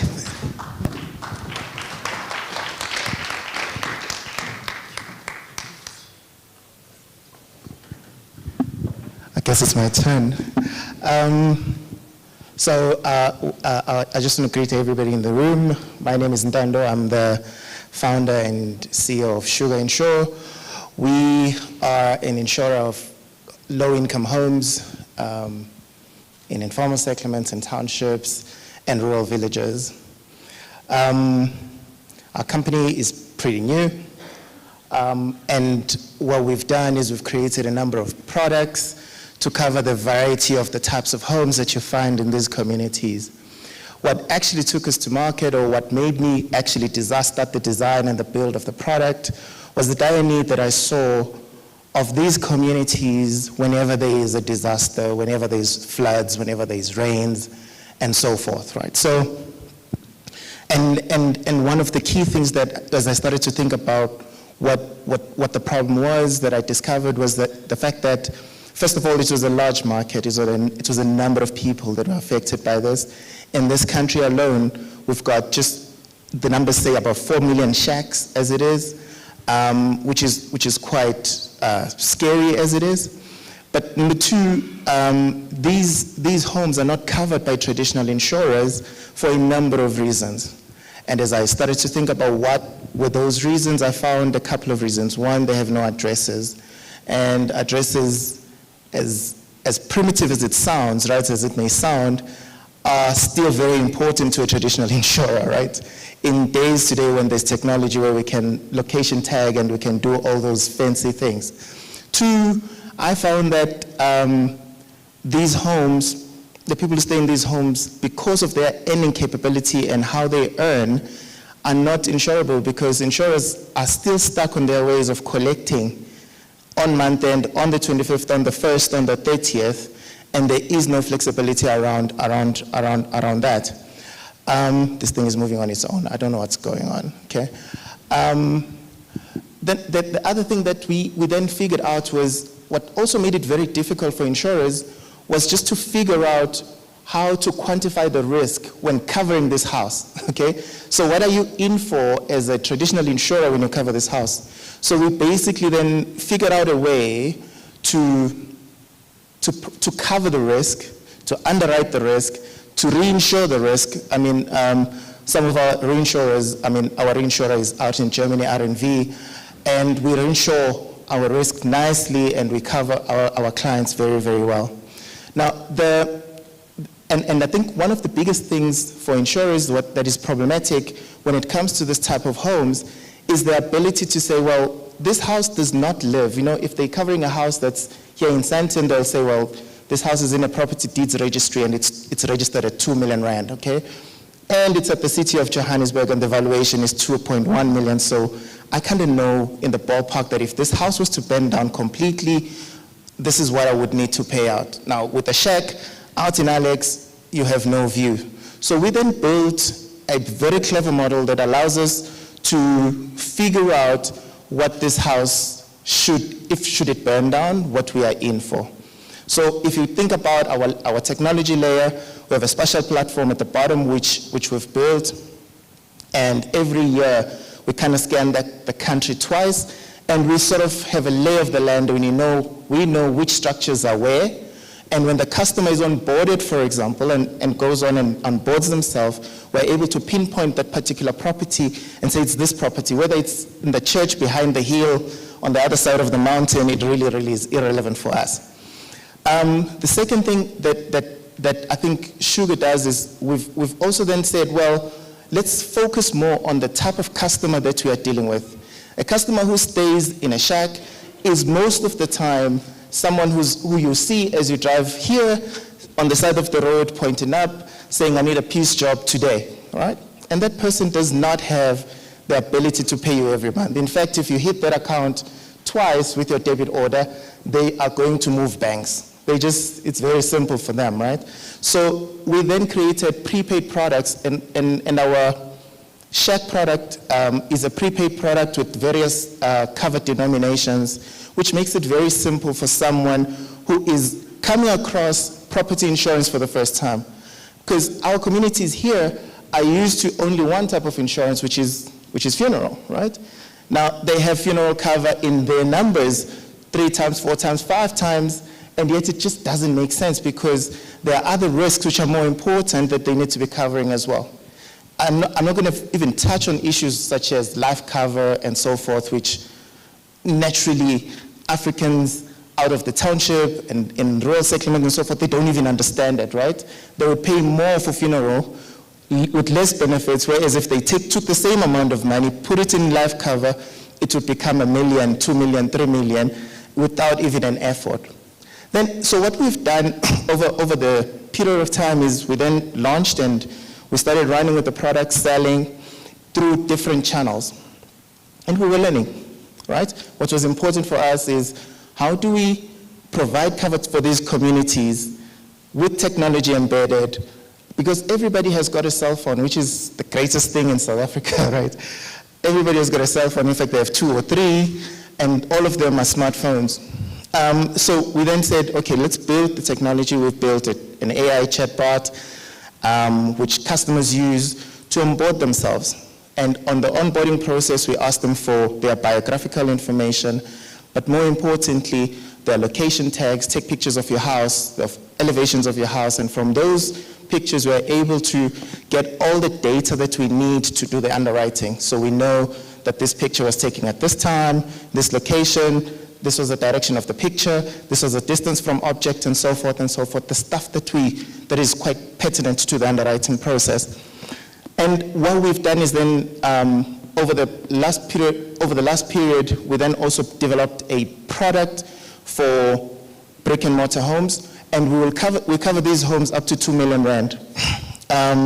This is typically very important for someone like me who's a professional, lives in the city, but has parents back in the village somewhere, because I then go back and I build this home and I start to invest 1 million rand, 2 million rand out there. So we then cover those homes, typically like how you would cover a home out in Sandton. And we provide, I always tell my team that there should be no difference in terms of the experience that I get out of Discovery Insure than what you get out of Sugar. In fact, I want Sugar to be much better than what you get out of Discovery from a customer experience, right? The third product that we've gone on to build out of really just being in the community and understanding what is going on. I'm almost done. Almost done, eh? Promise. Okay.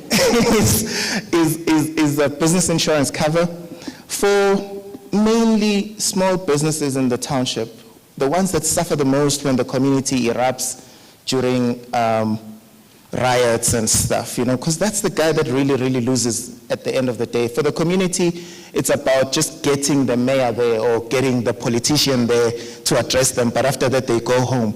And this poor guy who had a tuck shop burned down is left with a 500,000 rands loss. So we've built products to help that guy get back on their feet as quick as possible. And that's pretty much what we're doing at Sugar. Are you cool? Cool.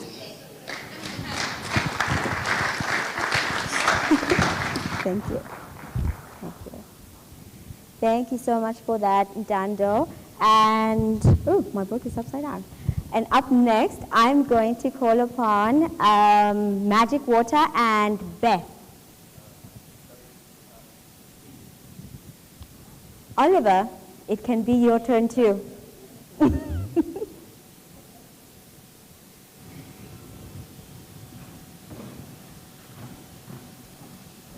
Thank you.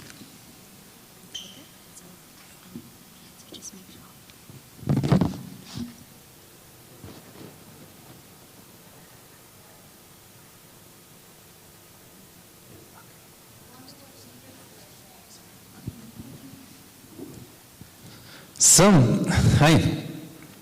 Well, first of all, to complete the countries, there's one more to add. I'm from Germany. My name is Oliver von Malm, and I run a social business named Start Somewhere, which is based in Germany and Kenya, where we do most of our operations. And yeah, as I'm here now, we're also seeking to expand into South Africa.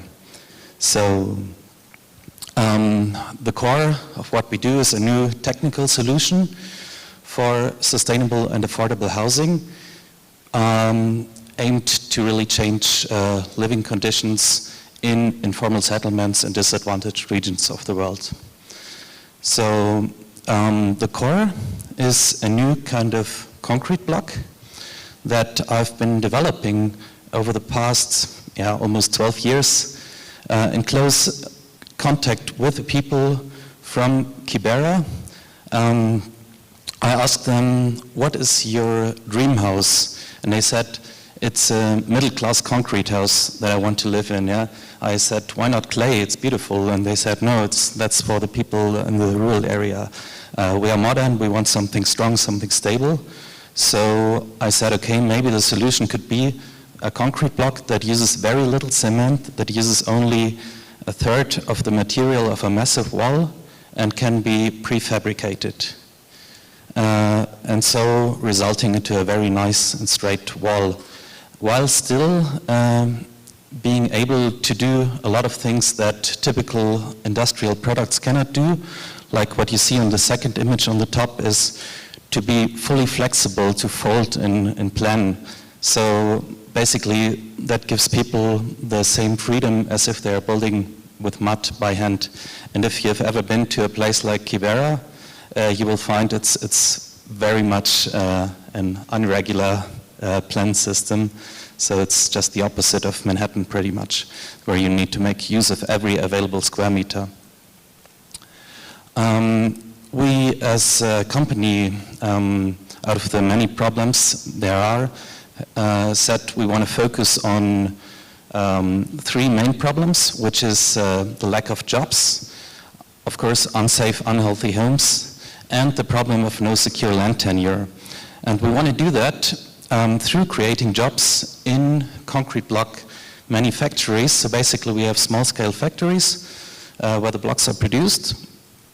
Obviously with our system we can easily build nice and safe homes for the people, and our blocks don't require mortar, so they can even be dismantled in case of an eviction, in case of enlargement of the house. You basically have your value stored inside the wall, so meaning not everything gets destroyed when the bulldozer comes.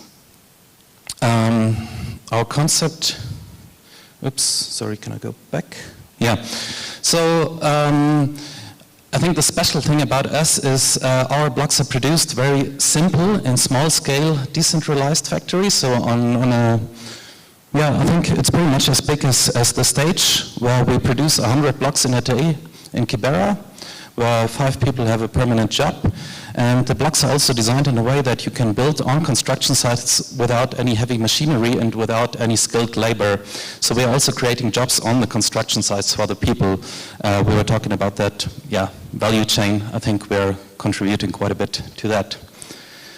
So, and on top of that, we've developed a planning software. So my background is architecture with programming, and that planning software basically makes it simple to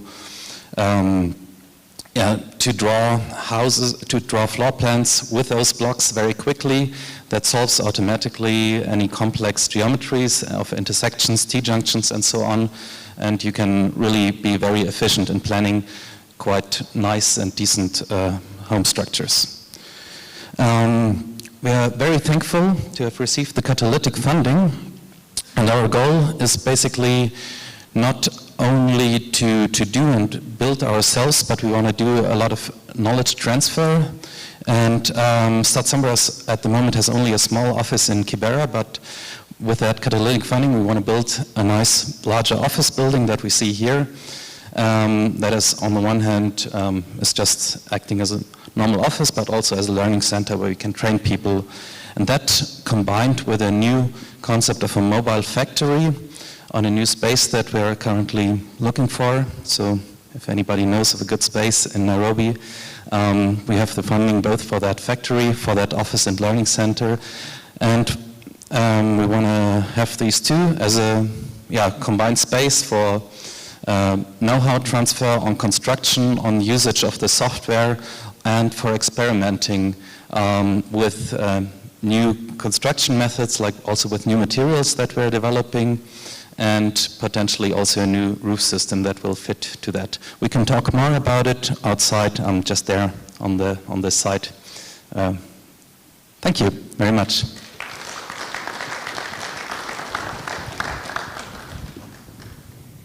Thank you for that, Oliver, and being so on time. Guess it's the German effect, huh? I see.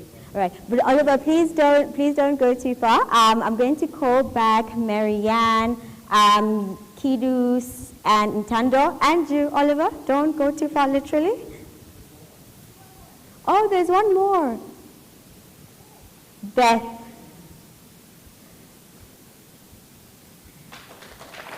Please welcome Beth from Magic Water. Okay.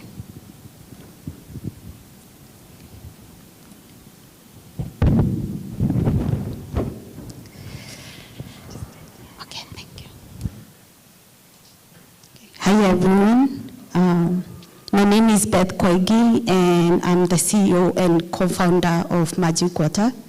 So Magic Water is a Kenyan social enterprise that specializes in air-to-water technologies, and especially for arid and semi-arid regions and other regions that face physical water scarcity. So we all have some story about water issues, and I'm sure this is a crisis that have affected a lot of people around the world by now. And it's even our situation in the Horn of Africa that is among the countries in the eastern part of Africa, where, for example, in Kenya, we have gone for 3 years without adequate rainfall. That means that all the seasonal rivers have dried up. Most of the lakes and dams have reduced in their capacity or their level, and even the rivers and other water resources are actually drying up. So this is becoming a crisis, and it's actually going to become worse. And the biggest cause of this is climate change, of course, but also other, human activities like lack of water recycling and other reuse of water resources. At Magic Water, we have been in the market for the past 4 years, and mostly we have been working with NGOs that work in these regions that are actually facing physical water scarcity. But we all know that is not a scalable model, but we have also been working with corporates to incorporate our technology in their production processes, and also we sold devices to individuals. But one of the things that we wanted to look at is how we can tap into the affordable housing sector. And this is my first introduction into the affordable housing. So for me, this summit, I'm learning a lot that, having an affordable house is not enough. It comes with other services like, do you have access to clean drinking water? Do you have access to proper sanitation? So those are the things that, actually people care about when they talk about affordable housing. And one of the things that you can't live without water. And especially clean water for drinking specifically. So with this ShelterTech funding, we are looking at piloting or understanding the business model that comes with this kind of technology in affordable housing sector. And one of the regions that we looked at is Kibera. for several reasons. This is a region that, or as an informal settlement that actually has a lot of physical water scarcity issues, and a lot of people do not have proper access to clean drinking water, and they depend on specific vendors to provide them with this resource. So one of the things that we are doing in this region is basically installing our middle device. So we have 3 types of devices. We have the household devices, that is 25 liters of water per day. We have 120 liters of water per day, and then we have 500 liters of water per day. So for this pilot, we are installing 2 of our 120 liters per day, and this we are working with landlords where they are able to rent this device or get a monthly fee from their tenants. And looking at this in a nutshell, having, of course, a few assumptions, we are looking at having the devices installed and getting a 5% down payment from the landlord, and then from their monthly earnings, they are able to pay back over a certain period of time. So if you want to get in contact with me and talk more about water issues, or even generate this technology and the future of such technologies in water sector, these are my contact and also my co-founders. So thank you so much.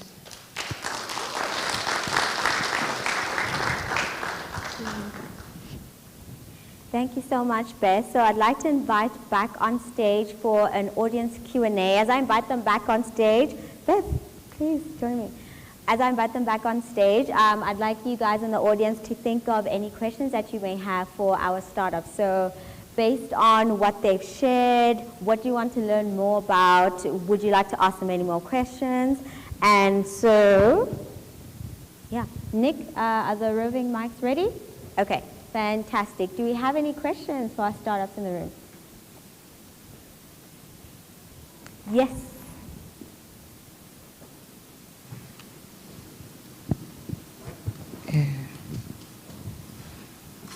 Hi, I'm Nicolette, and I think my question is to, I don't remember his name, but Cubic.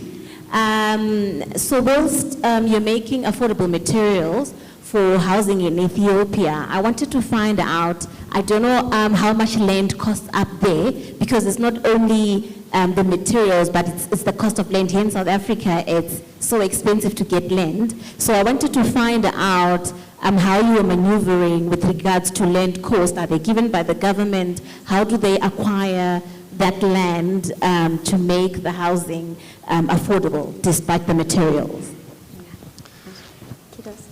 So I think what I'll do to just speed things up, kiddos, I'll give you time to think about that question. Let's just take a couple more questions so that we can have the panelists answer. Is there another question in the audience? Yes, gentleman back there. I think, oh, sorry. I think Scott, Oliver, sorry. What is the lifetime of your interlocking bricks? Is that for Oliver? Yes. Yeah. Yes.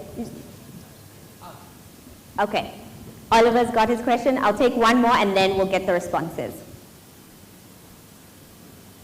Yes, Tinashe. So this is for Cubic. The 15 KT, is it 15 KT per annum, or that's your target? And how much have you used in terms of plastics so far? Okay. Please go ahead, Kiedis. Okay. So to the first question, it really depends from one country to another. But in Ethiopia, cities actually have a mandate to do 2 things. It's to provide public housing and also to provide a service to upgrade informal settlements and housing units that are not adequate to live in. So in both cases, what we decided to do is have a partnership with the municipality of Addis Ababa. You are right, land is a very big barrier. We had to choose our battle and say we're going to focus on the barrier of high cost of materials, right? So what we've given an incentive to the municipality around to say, look, you have a budget of, let's say, to build 300,000 homes every single year. how about we can double that yield for you? Because now you have more money in the bank for that. So hopefully that answers your question. Our factory has the ability of taking in 45 tons of plastic waste every single day. So every year, we would be able to have 15,000 tons of plastic waste. That equates close to 200 to 215,000 square meters of wall space every single year. Based on some of the average dimensions of an affordable housing unit, that's how we were able to come to a 5,000 housing unit a year development. So thanks for that. Oliver, question to you was about lifespan. Yeah, so basically the blocks are made of pure concrete, which is very well mixed. So the lifespan theoretically is eternal, but so if they're not broken by force, yeah. You may know that from concrete that is not so well mixed, where you have like things breaking off. But in our case, since we are using very little cement, we must make sure we only mix always we do a mix only for 4 blocks at a time, or for 6 blocks maximum at a time. So we ensure always the consistency is extremely homogeneous. And so, I mean, concrete is a material that over time becomes only harder, right? So if it's well mixed, then there's no reason it should not last. And even if you take the house down, basically what was wall can become wall again, basically, if you handle it with care, yeah, without crushing or recycling, yeah. Amazing, thank you for that. And I can take maybe one more question. Yes, the lady in the flowers. Thank you so much. I've got one question for Cubic, and I noted you said, you really are interested in the human dignity, but you're also focusing a lot on the recycling of all that material. How do you ensure that the house, the product that you're creating actually builds the houses that you want to restore that dignity? And what is that, what is your cost recovery in that, to ensure that, like the lady you mentioned, can afford to pay for that house, or to, live in that house with dignity? And then for Sugar Insure, I was curious, you talk about the prepaid insurance, and how do you ensure the sustainability of the product? Because if they are prepaying, how do you ensure they don't just pay 3 months and then you're not able to recover the funds after that? Kidus, do you want to go first? And then I'll hand the mic to him down. Okay. So there's 2 ways that we look at building dignity in this space for women. The first one is their workplace. If you go to that landfill, Koshe, there's over 2,000 waste collectors. I would say 1,980 of them are women. And the rest are men who are typically middlemen and actually getting the biggest cut of whatever they purchase. So while the volume of them are women, but the least of the money goes to them, that's something we want to change. The way that we've decided to do that is in 2 ways. The first one is actually work with the municipality so that we can have direct access to be able to purchase from them and give them market rates. And there's various ways of formalizing them to do that.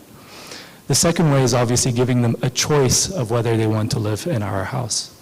Now, one of the things that we noticed is that there's a big risk for us being a B2B business, because real estate developers do not need to build affordable housing units.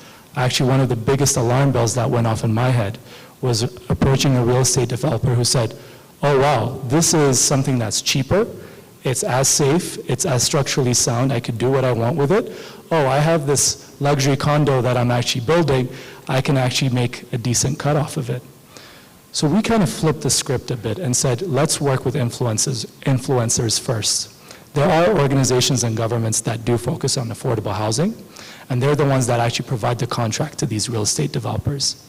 By being able to work with them, they can mandate the use of these type of materials with the real estate developers that they work with.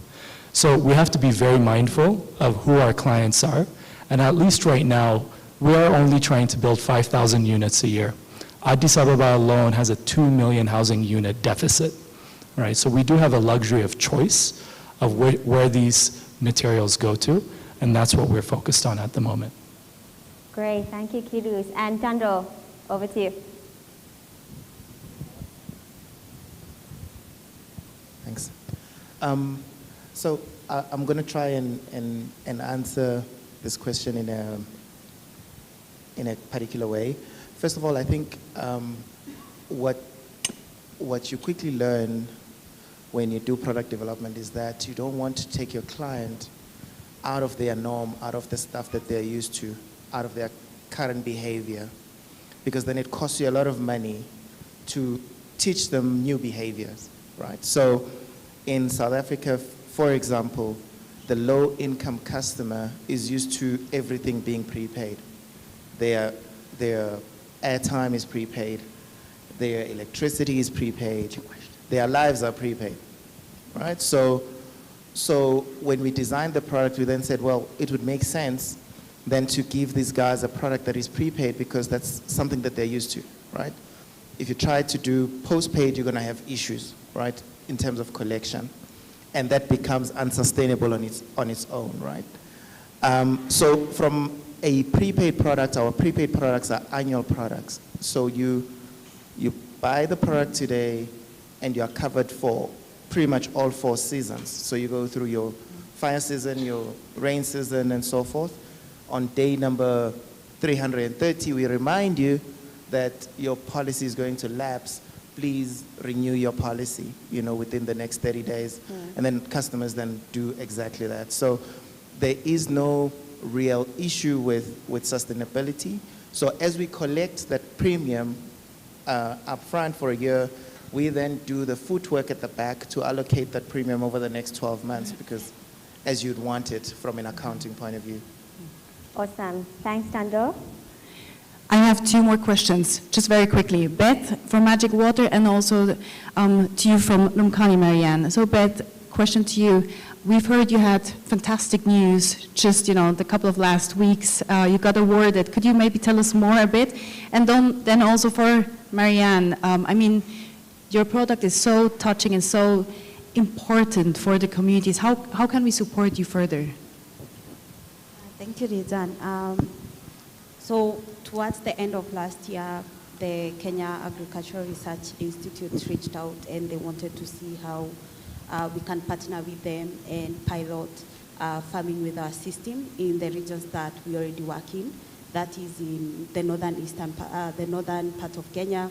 It's one of the driest regions in the world. And with that, we developed a pilot where we are doing hydroponic system, where we have installed devices that is in turn providing water to this system. And, interesting hydroponics consume 10 times less water than conventional forms of farming. So with this pilot, we won an award by World Economic Forum. And this award is basically about organizations that are working to increase access to clean drinking water and also food security. That's worth applause. I just want to say she's so humble, but they actually won out of hundreds of applications the top innovator of fresh water, and with that a huge prize money of like 200K or so. So it's really a big deal of the World Economic Forum. So congratulations from all of us here. Thank you.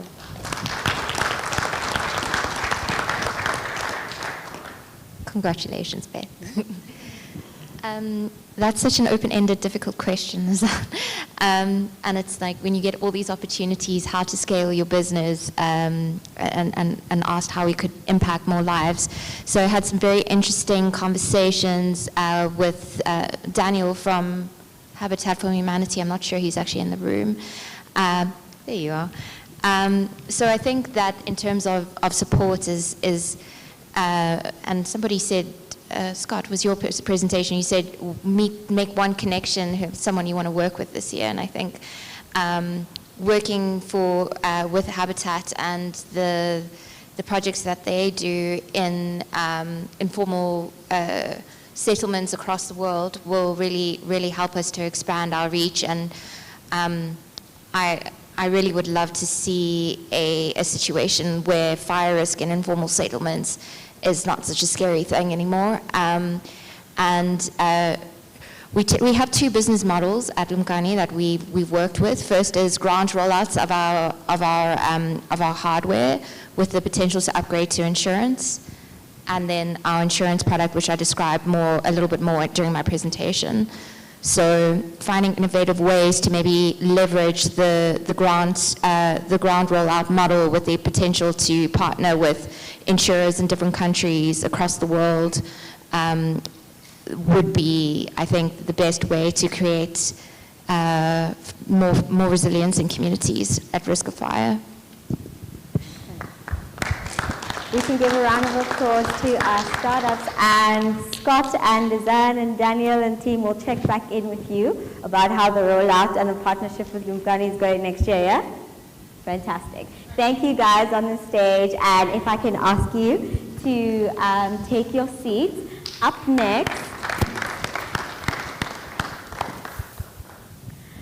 next, I'm going to invite on stage Lizanne Kuster from Habitat for Humanity, and she's going to lead our investor panel around affordable housing and how we can actually leverage funding to accelerate impact and investment in the sector. So Lizanne, I'm going to let you introduce your panelists. Thank you very much, Bakang. Ladies and gentlemen, welcome to the investor panel, not just here in the room, but also virtually somewhere, in this world. Actually, we got a lot of greetings from Colombia, also from the Philippines. So hi, everyone. Thank you for joining as well in the virtual world. I would like to welcome on stage Michael Waller, the Managing Director of Sofala Capital, Raleigh Mampoile, South African Housing and Infrastructure Fund Chief Executive Officer. Welcome on stage too. Sandra Makuchete, Impact Amplifier Analyst, and also Zubair Suleiman, Norset Capital Investment Director. I think it would be great if you can try to sit under your picture, just because sometimes we have the presentation at your back, and then it helps for people to identify who you are. Fantastic. So thank you so much. Yeah, that's great too. Yeah, no worries. I think you both we can distinguish. So, we heard a lot of numbers before, 1.8 billion, for example, who live in inadequate shelter. And then also another number I would like to throw out here is that UN Habitat estimated that we need 96,000 affordable and accessible houses units every day until 2030 to actually keep up with the global demand. So there is really a demand. So we really need to invest. So my question here is, why do we not have more investment yet in that space? And you've heard perhaps the ShelterTech startups talk about catalytic funds. So as Habitat for Humanity, we give small grants of like 10K per startup just to catalyze their growth. But of course that's not enough, right? It's just not enough. So I have these gentlemen and lady here on stage to talk about the trends, about investment, and how we can bring in more capital. So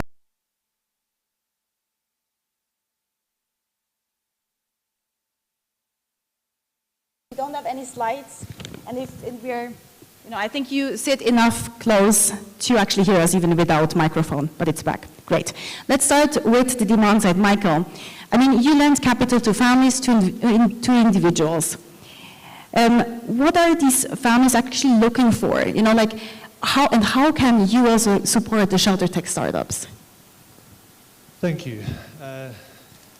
So I've been, just to digress very slightly, fascinated listening to the entrepreneurs who've just been on the stage, because almost all of them were extremely demand focused, and I find that very encouraging, because ultimately there is only a finite amount of NGO capital out there in the world. And at the end of the day, people need to want to buy a product. They need to want to buy a house from you. They need to want to take a loan. They need to want to take insurance. So ultimately, I believe that for all of these businesses that have been showcasing themselves here, it's all about demand. If if you can prove your demand case, you can get investment, you can attract investment. And my personal experience as an entrepreneur has been where I have been able to demonstrate demand. And an example is our Zambian home loans business, where we started a greenfields lending business, lending to families. We'd spent an extraordinary amount of time demonstrating that there was a demand for this product and people would actually pay for it. And therefore we managed to mobilize the capital and are slowly getting that business to scale. So I think the approach that the entrepreneurs were demonstrating on the stage is fantastic. And let me leave it there for a minute. Thank you so much for sharing that. You also said you are involved in that space for quite a while. Could you maybe share as well some stories about investing into ShelterTech startups? Yeah, sure. Just to use an example, we have 3 different housing finance businesses in different African markets. But the one closest to my heart is Zambian Home Loans, which is a very vanilla nuts and bolts business. The name is a bit dull, Zambian Home Loans, and ultimately what we do is pretty dull. We lend money to people to build homes. But at the core of it, the reason the business exists is that we try to do that better than other providers of finance in the market. And we use ShelterTech to do that. And just by way of example, I'm not sure Zambia is too different from other African markets, but if you march into a bank in Zambia and ask for a mortgage, it'll take 2 to 3 months for you to get a response to your request.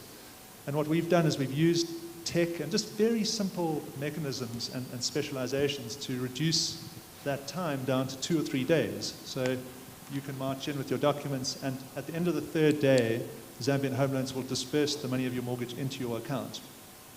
And there's nothing magic that we've done. It's just that we've used tech to refine those processes, and just everything is very simple and standardized.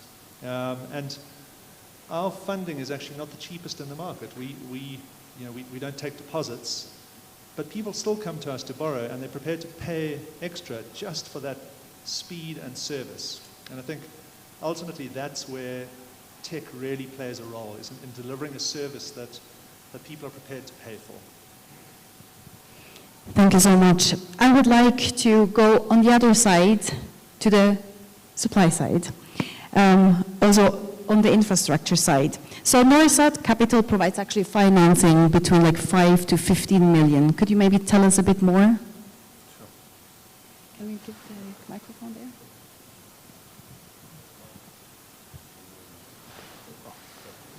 Okay, thank you. So you're asking about NORSET, right? Yeah. 5 to 15.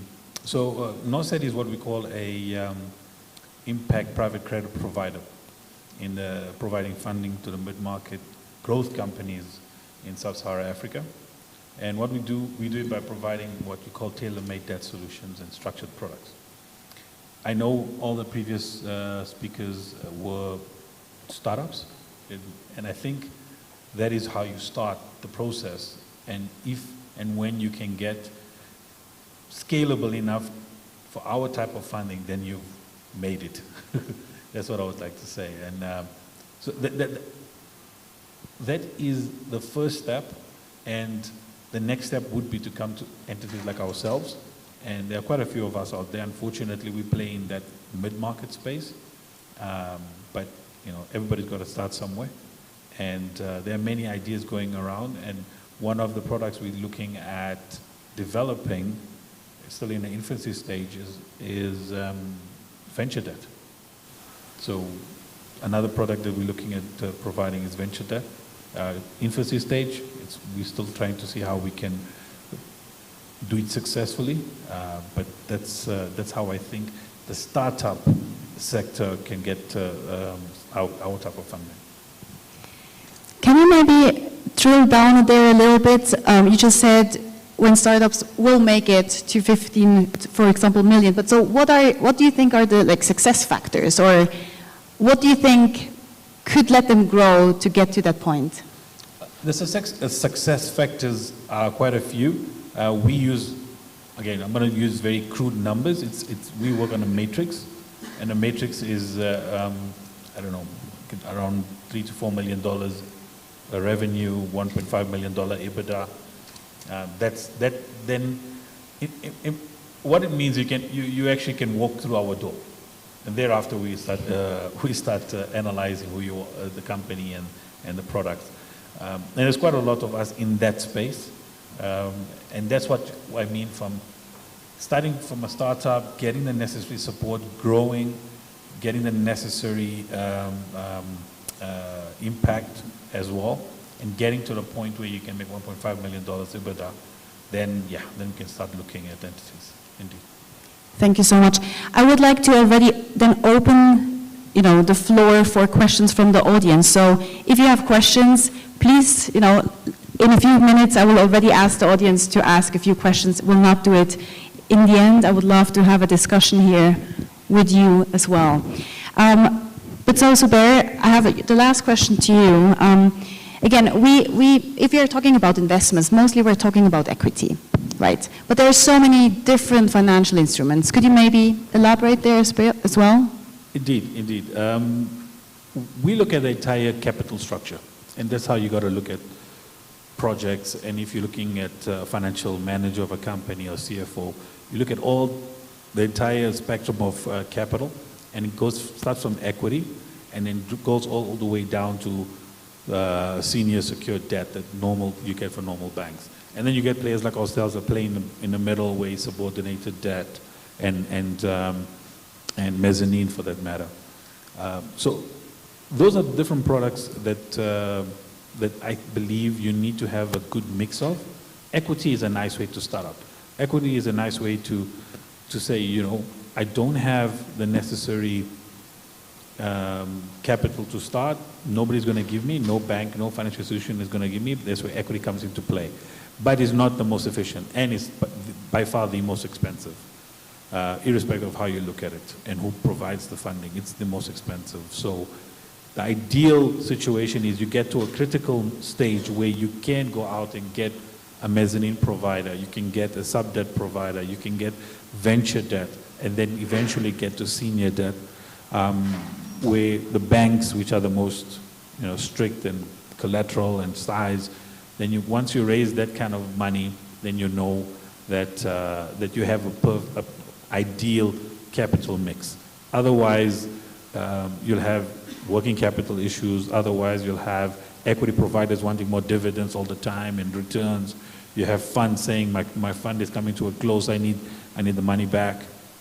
So a startup always has to think on the product you're producing, but behind every planning, you have to have this transition into a corporate, into an entity where you will have an ideal capital mix. Thank you so much, Zubair. Well, I'll come to you in a second, Sandra. I would like to ask you a few questions next. So again, we are talking about financial instruments and investments, but then there are other support mechanisms. And as in your organization, what do you do to support also the startups? Okay, thanks for that. So, at Impact Amplifier, first of all, I have to say what we do. So we are a capital raising advisory firm, and we're also an accelerator, and we typically focus on companies that are social entrepreneurs. So basically, both financial returns and social returns are important to us. So in terms of how we support these type of entrepreneurs, the support is kind of twofold. The first one is just assisting those companies in terms of them getting investment ready, because what we found is many times, entrepreneurs go out and, to look out for funding, but then they fail to get that funding. And it's not that the funding is not there. The issue is just that they're just not ready in terms of the documentation. They don't have the right strategy, growth strategy. They don't have the right financial plan. And then we also link, the different entrepreneurs, with different funders. So typically we mostly manage donor advice funds. We've also worked in a partnership with a company called Lead Impact Africa, where we're also investing our own funds. So yeah, the support is pretty much assisting with investments and just investment readiness. Thank you so much. And if you do invest, what are the criteria you're looking at primarily? So one of the key things that we're interested in is companies that are commercially viable. And for us, when we say commercially viable, we're looking for companies that are either post-revenue. If they are pre-revenue, then we need companies that have some form of, that have developed some form of IP or have developed a prototype. And obviously also a strong impact case, given that we, value social returns. That's important for us. So it can be any, it can be an impact case that addresses any of the sustainable development goals. And we also need companies with business models that are scalable. There has to be some potential for it, some form of, it has to be quite evident that the business can be scaled. And finally, because like I said earlier, we typically are managing more of donor advised funds. So sometimes, we're kind of constrained in terms of criteria that we focus on. And sometimes that means then we have to focus on, we have to customize, the criteria that we work with. And that could mean us prioritizing certain sectors, which could be affordable housing, it could be whatever sector, depending on the fund or project that we're working with. And sometimes that might also mean us giving a higher weighting to maybe businesses that are women-owned or youth-owned, or maybe businesses that are owned by people of color. Thank you so much. And I would like to quickly stick to what you just said, right? So you are working with others for your funds. What do you think it would take to actually create more ShelterTech pipelines and funds? Yeah, I think that's a very good question. I think for us, maybe it would just be actively seeking out opportunities in affordable and sustainable housing. Once we find those sort of investors, then I think that will allow us to focus our attention more on finding the right entrepreneurs to support and connect with the right funders or funding opportunities. Thank you so much. So let's go to Raleigh, who is absolutely an expert also in this field in real estate. Saif is investing actually in vacant and unused land, right? Could you tell us more about that project and what do you do actually with that land, and could startups actually build on it, or how could we collaborate on that? Okay, thank you very much. I must say it's the graveyard shift. So I'll be quick as well. So we, from the South African Housing and Infrastructure Fund, SAHIF, we have realized that at least in South Africa, funding is not a problem in terms of helping to accelerate delivery of affordable housing. But what lacks is the planning part. So what we do as a fund, we've decided that, just to give an example now, you find that the Department of Housing in Gauteng, their financial year end is now in March, and you find that they return back about 1.4 billion back to Treasury unspent, simply because they didn't plan forward. So we then saw a gap, and what we then decided to do was to create this fund where we basically go out and buy land and make sure that we go through the town planning processes. We then install the services, and when it's ready, we then work with different investors, developers, and also government in terms of helping them to actually burn their budget. So, I mean, one of the things that is quite exciting is that everything that we're talking about here today has to start with the land. So it will be very difficult to even have a land tech. I think it will be a bit difficult one. So we want to make sure that yourself as entrepreneurs that are here with your technology, with your fintech, with your prop tech, we make sure that we can be able to enable you to quickly accelerate delivery of affordable housing in South Africa and also in the continent. Thank you so much. Could you maybe, so yeah, it's a good point. Everything actually starts with the foundation, with the land, right? What would be the foundation for partnerships with startups? Great, I think that's a great question. So one of the things that we do is that as we do this land banking, we then meet up with people that have got technology in terms of delivering housing and basically partner with them. You find that the startups don't have funds to actually do their own developments, and they have technologies and they still have to go knock on doors of financial institutions, and they're going to tell them to say, look, we can only invest you in the second phase or third phase. And what we see as something that could be exciting, and we've seen happening during COVID, is that private sector must actually go out and actually implement without actually having to depend only on government. So one of the things that we do is to make sure that we can partner with startups that have got a good technologies and allow them to use the land, and we can be able to make sure that they're able to actually get their products out there. Just to give an example, during COVID here in South Africa, we had built about 75 houses in one village within a space of 2 weeks using ShelterTech. It was a temporary structures, but those structures were built within a space of 2 weeks, and 300 people who were living in tents were able to get housing. So I think those are some of the things that the ShelterTech space will be able to make magic in accelerating delivery of affordable housing in South Africa. So we'll partner with the technologies and actually put them out on the market by bringing the land as an equity for them. Thank you very much for sharing that. I would like to see if there are any questions.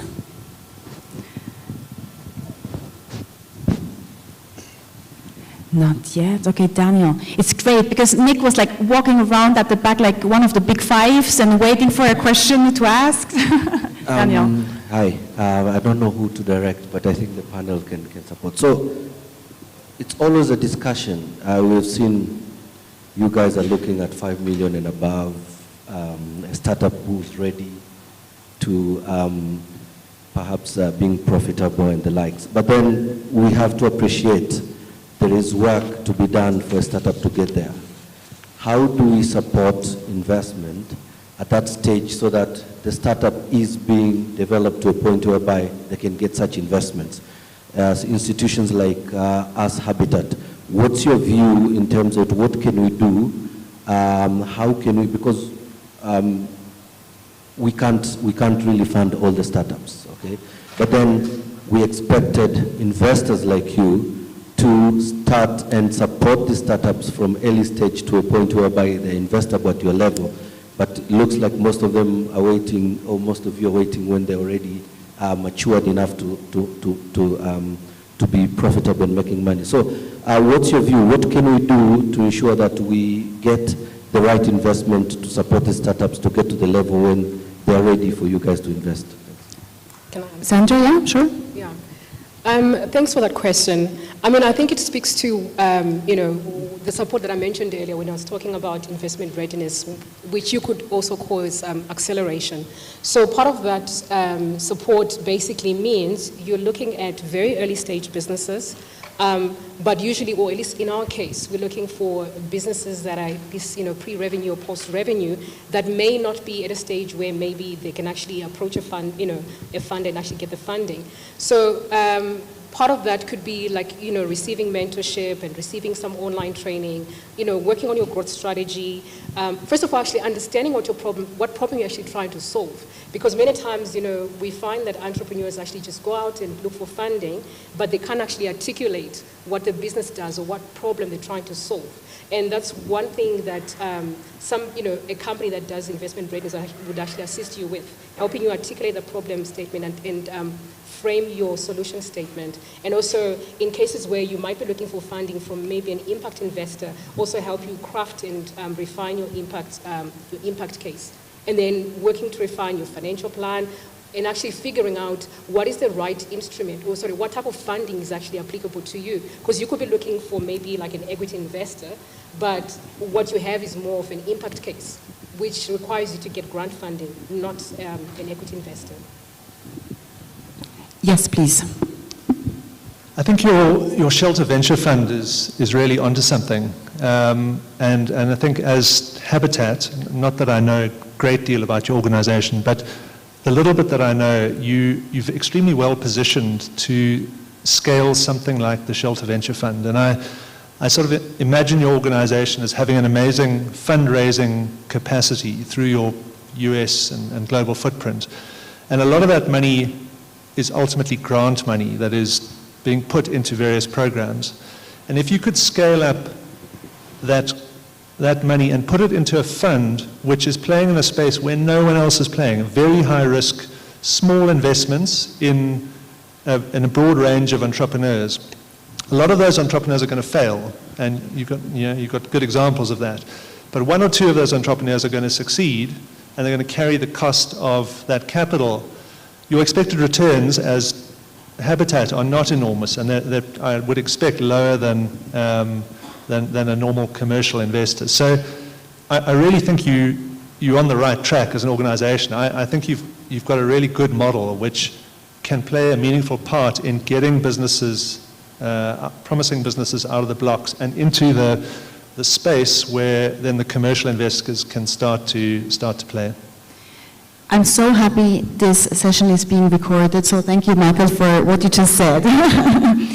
So there, I'll go to you. We're talking here about, again, investing. We just heard, impact investing. And as ShelterTech, we also have, our ambitious goal is that ShelterTech becomes one of the top 5 impact investment categories. So how do you actually value financial and impact returns? That is probably the most controversial, but illogical for me. Let me explain. We look at a lot of transactions. I'm talking probably about, 300 transactions per annum. And prior to this hat, I used to wear a different hat, a DFI hat, and also saw lots of transactions in that space. And in my experience, the most successful environmental, social, and governance, ESG companies are the ones that have provided financial returns for the lenders. Let me elaborate on that. Northside is an impact investor, but we for profit. We want returns. We want our companies to be profitable and sustainable. And what we found is if we provide the type of funding that requires and forces, not equity, but debt, requires, forces, and puts a noose around the necks. And I know this is not I know some startups and entrepreneurs will not like this, but we put the noose around the necks, we put covenants, we put measures in place to make sure that the companies actually are abiding or getting to the stage where we are comfortable as lenders. I know it doesn't sound, it sounds very restrictive, but it's not. It's actually putting the barriers needed for a company to succeed. That's what we lenders do. Because if the companies succeed, we succeed. And when we succeed, we can on-lend to another company. And therefore, the company that has succeeded has grown. And they've gone beyond our type of funding, as Northside has gone to a cheaper type of funding from the DFIs and the likes. So what we found is they are actually, for me personally, from my experience, it's imperative to have proper environmental and social impact for the entity to be profitable and provide really attractive returns for the lenders. It's a double-edged sword, but I think if you can marry and you can find an equilibrium between the two, that's when the companies that we funded have been the most success, or have experienced the most success. Thank you so much, Super. Vali, again, you are an expert in real estate, and so we had now just, talking a bit about the investment side. What other trends do you see in the value chain in real estate? And are actually startups a good investment or alternative investment to look at in the near future? Yes, I think one of the main things is that as we provide land for people to build their own houses, they then also want to look at opportunities where they can do incremental building. In Africa, typically, my mom, she had built a house over 7 years in a village somewhere. So what South African government is doing in the private sector, we're providing what we call rapid land release so that individuals can be able to build their own houses. So the opportunities for startups will be in spaces where you can come up with the technology to be able to sort of help people on how they get their material, formalize the town planning processes, quality control, and the likes. And I think there are one or two in this room that are playing in that type of space as well. But there's also opportunities for financial institution in the home loan space where they need to start looking at product of incremental building. So if a gogo, which is an elderly or a single mom, wants to build a house over years, and she can only qualify for 20,000 rands, she should be able to be given that money and actually build over time versus the typical funding of like a 200K or 500K. So I think incremental construction is the way to go, and I think that's what Africa has been doing for years, and I think we're going back into that. So those are the opportunities that I think are available in the ShelterTech space to, one, build good quality house, secondly, having opportunities to come up with creative ways in the home loan products to accelerate delivery of affordable housing in that space. Thank you so much. We have time for maybe one question. Can I ask now? Yeah. All right, so this question goes to Michael, Suleiman, and Raleigh.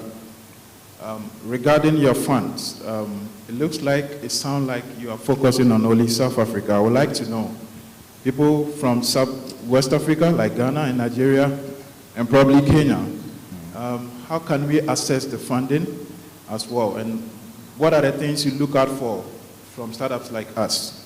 And the last question is to Suleiman. We happen to come from the same university, IE University, and I'm honored to meet you. I believe it's open door for me to have further discussion with you as well. All right, thank you. Okay, I got my money. Yeah, I think it's a good question. I mean, I'm sure most of you are aware that the continent has actually signed up as an AFCA, the Afghanistan agreement, where we're basically saying let's work together in the continent, working on having free visas around the continent so we can be able to move in and out and be able to do business. But I think the opportunity for startups that are coming from the rest of the continent outside South Africa is that, summits like this are actually helpful because we are looking at yourself, for example, what's happening in Kenya in the ShelterTech and PropTech. It's amazing stuff, and we want to bring you guys to come and actually do proof of concept here in South Africa, and we can move with you, and you guys can be able to introduce us to the rest of the continent in making sure that we can be able to help each other. So I think there are opportunities. So some of you guys are not going to go back. We book for you guys so that we can start implementing your technology in this country, and then we'll move back with you to see what we can do there. We don't have time for the next question. I'm sorry, Nick. So thank you so much. I have one question you have to answer with one word, okay? 2030, ShelterTech is. And then one word, okay? We'll start on the left, on my left. Yeah. So the question is, you just put one word, 2030, ShelterTech is, That's one word. Yes. It's hard if you do the start, right? But you can do it. Okay. 2030 ShelterTech is the leading enabler. Okay, it's 2 words. Thank you. Shelter 2030, it'll be in the top 5 of investment. Yay. There's so many words there. But I still count that, yeah. Sandra. Top 5. One word right, so advancing. Thank you. Marketplace. Thank you so much. So thank you very much, everyone. Big applause for our panelists, Zubair, Raleigh, Sandra, and Michael. Back on to you. Thank you.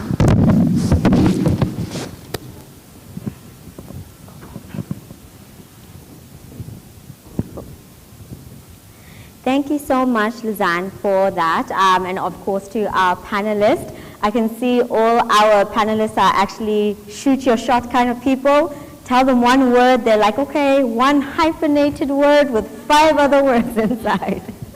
I see you guys. So right now we actually want to go and have a coffee break, but before that, can I ask the audience for a favor? We actually want to take a group photo before we actually go into the coffee break. So if we could just assemble here in front. I'd say the easiest thing is, if you're short like me, please just stand on the stage, right? Like, I know us short people sometimes like to act as tall people and stand in the front. So, yeah, is that? Yes. So everyone just come here, forget the order, leave your stuff, Let's take a picture.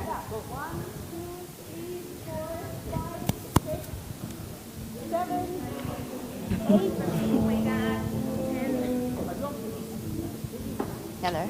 Hello, short person. I know I'm short. I'm not in denial on that. But then you have people who are as tall as Kidus, who is still taller than me. You gotta go left the bridge. Kidus and Bongo. You can always stand behind everyone. Denial. Ah. Well, she'll get that.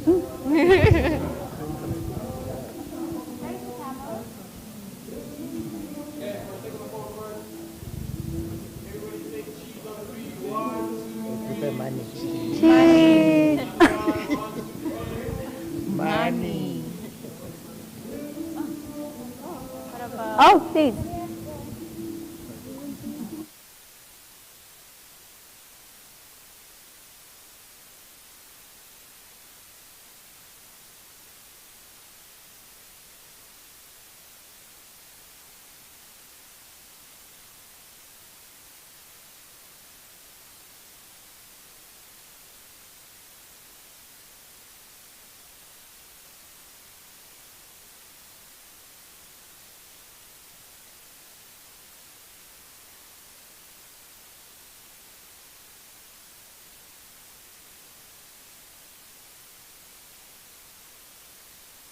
Couple of sessions.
Thank you. Oh. Okay, there we go.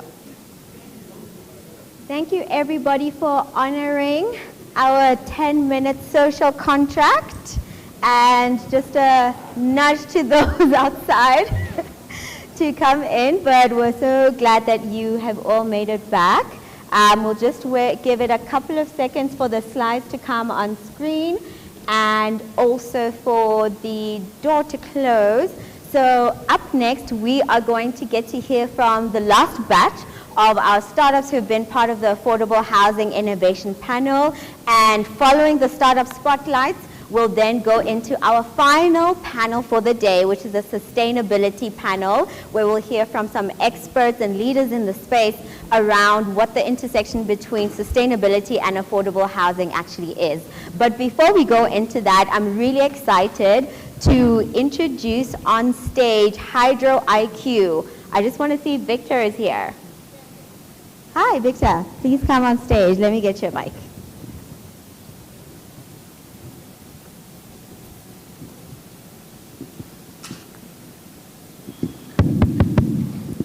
There we go. Here's a clicker, so just make sure you stand close to it. And there's your 5-minute timer. I trust you. Hi, I believe it's a good evening. It's a pleasure and honor to be invited to present in front of you and share about our journey as Hydro IQ. So we are an operating system for water utilities and homes. And maybe you might be wondering how a water company is an operating system. So Hydro IQ is a virtual water network that brings intelligence in water distribution, in access, utility, and distribution of water to everyone. We provide smart water infrastructure to existing water networks to monitor water consumption in real time and allow consumers to pay for water they consume and not water that is lost through mobile money. Hydro IQ turns existing water infrastructure into smart water grids.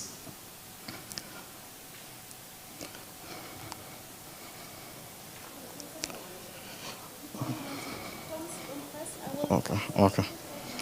Yeah, so why now? The problem or the background behind this, water utilities are inefficient, and so they lack up to 50% of water that they supply as a result of leakages, theft, and tampering. In addition to this, over 45% of revenues is lost as a result of unmetered consumption and unbilled consumption. The result for this is over $3 billion lost in revenues for water utilities across the African continent. And in Africa, like in Nairobi where I live, 2 to 3 days a week, consumers lack access to water. And ultimately, 11% of income is spent on water. And this leads to utilities increasing water tariffs, hence making water unaffordable to the end consumers.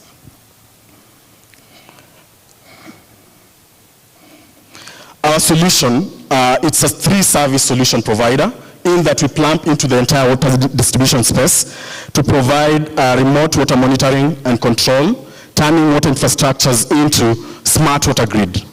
Secondly, our platform, which is end-to-end interoperable platform for all metering systems to be able to be integrated into our platform to allow or support all payment gateways, facilitating payments and management and reporting.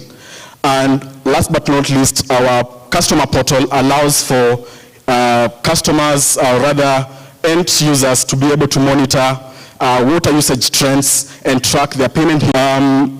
In this project, for the catalytic funding, we've actually been able to remodel our business. Initially, what we've tried to do is we've actually been working with high-end clients, but then during this process, we've actually iterated, and we are actually launching a hybrid off-grid water kiosk to provide technology to over 3,000 people using the water kiosk. The social impact for this is that both the water utilities and end consumers will not be able to actually purchase our smart meters upfront. And as well as provision of clean water to the end users, as well as the ability to purchase water in advance. Currently, we've got about 30 plus clients who are spread between Kenya and Central America and Guatemala. And we've actually expanded recently in Tanzania, where we are doing our pilot. And I believe this is going to be a stepping stone to actually go into the other informal and affordable housing markets. Next slide.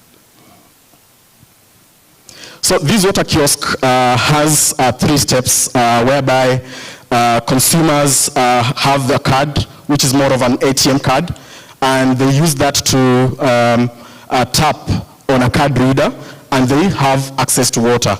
And they are able to preload that using a vendor system, which we set it up to water vendors, and be able to actually get access to water at whatever time or whichever time they want to fetch their water. So that's how the system looks like.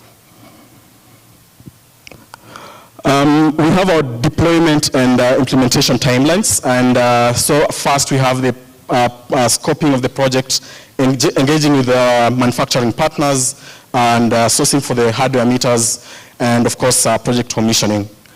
The project has 3 phases where we set up the kiosk and provide the HydroQ card-based water billing systems to our clients, and lastly the system integration. So we're raising, and to date we've raised over 225K USD through Techstars, Patek, and with the ShelterTech funding, we were able to actually or rather carry out hardware procurement and production, marketing, installation costs, and training and onboarding our team of our customers. This year, we are raising a seed round of $2 million and to rapidly increase our team and aggressively market to other markets, new markets. So this is the team behind this wonderful project, as I look forward to actually talk to each and every one of you here today and in the near future. Thank you so much.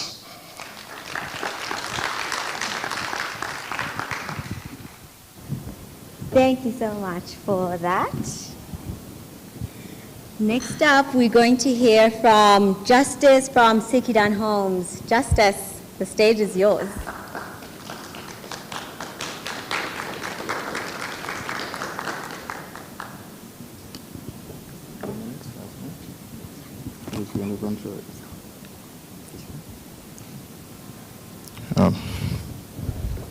Good afternoon to all of you, and thanks for your attention.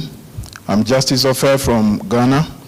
I'm the founder and managing director of Sikidan Homes. We are a PropTech firm that is using property management model and financial innovation to actually provide a pay monthly solution for low-income households in Ghana. Well, in Ghana and in most African countries, the low-income households are actually confronted with so many problems, and it actually starts from uninterconnected problems, from a high cost of mortgage, by a research finding by GIZ in 2017-2018, almost about 1% of the Ghanaian population couldn't afford the cheapest mortgage. So it means that about 99% are pushed into the rental market, when they also find themselves a situation they cannot afford, where households need to raise 1 year or 2 year rent advance before they can actually rent a decent accommodation, right? So we believe that pre-financing your rent with a loan, it's not affordable. It actually increases your cost. And that's why we've developed the smart rent. We are dealing with a market that is 1.5 million households. Within every 12 months, there are more than 1.5 million households in need of our solution, which actually is valued at 856 million plus US dollars. Now, our solution is a non-loan renting plan that can be accessed online and that gives the household a pay monthly plan with no bank interest rate. So this is our product future. We take a vault rent to mitigate our risk exposure. Depending on the assessment of the application, we determine how much the applicants have to sign up with a vault rent. The vault rent belongs to the applicant. When he's exiting from the smart rent policy, he opens the vault and takes his money away. But at the same time, it serves as a risk exposure mitigation strategy for us. Based on the tenant rating score, we have a tenant rating score where the tenant is being rated based on performance regarding payments, default rates, and other stuffs. Just like Uber actually rates its drivers, we are doing that. Based on the rating, we give free rents and other buffers to the tenant. Now, Frida's story is one of the stories we would like to share. Frida is a university graduate who just got a job and he couldn't actually pay for his 1 year rent. So he was about to take a decision to borrow from the bank, and it's going to cost him 3% per month, which will increase his cost to 2,160. This is in Ghana cedi, not in USD. So if you look at the borrowing part, Frida is actually increasing his rent by 2,160. It doesn't make it affordable, but it's a solution that is ongoing in most of the African countries. But he chose smart rents, and he actually saved 1 month rent free. That is 500. He paid lesser than the 6,000. Now, we believe that we have a better competitive advantage because our models are unique. We are looking at a financial institution, and we are comparing ourselves to them. With the financial institution and the landlords and developers, you're going to pay a bank interest rate before you can get a pay monthly option. With us, you don't pay, there's no bank interest rates. You have the opportunity to pay monthly. You have the opportunity to get free rent as well. There's a rent buffer. And you have the opportunity to exit with your vault rent. Our revenue model, we blend 2 different revenue models. So the problem is that in the housing sector, there is home ownership problem and there is rental issues. But for now, we don't have the huge funds to solve the home ownership problem, so we are focusing on rental. So what we're doing now is that we don't want to use the loan financing method, so we buy longer leases from landlords, and then we become new owners of the apartments for that period. We have the liberty to make margins by negotiating with the landlords, and then we sublet it to the tenants, and we allow them to pay monthly without charging them any interest. We make, so as I said, our risk exposure mitigation is actually inbuilt in the smart rent policy. There's a rewarding scheme that will encourage you to pay on time. There's a vault rent that actually reduces our risk exposure. And then we become the primary tenant on the tenancy lease or the lease agreements. And therefore, we are the primary tenant to the landlord, not our clients. But then we also sign an agreement with the tenants as well. There's also an income indicator. You have to belong to the low income bracket before we can support you. In 2021, our innovation was actually selected by the Netherlands government. And then we used the fund to pilot our solution. And during that pilot, we actually realized that in every month, we actually got over 70 renters trying to apply for the smart rent. But because of lack of funding, we were able to fund 42 of them. And our average revenue within that traction was 7,500. Now, our future roadmap, I'm going to skip. So we made up of ambitious team. And I think this is my old slide, because we are looking for patient funding beyond the ShelterTech 10,000 USD. We are looking for 200,000 USD and above to actually buy affordable houses within strategic location. That will better our books and position us to attract better investment. So we are looking for potential investors who want to come to Ghana and invest in properties or assets to support our model. Thank you.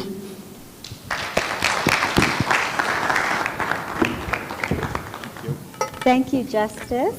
And as I was trying to, well, as I was standing there, I realized that I need to employ the startup skill of pivoting. I saw Justice avoiding eye contact with me, so I think I'm going to change my position so I keep you on time. But thank you for that presentation, Justice. And up next, I'm going to call on Naftal from Nyumba Mkononi to please come up and share your presentation with us.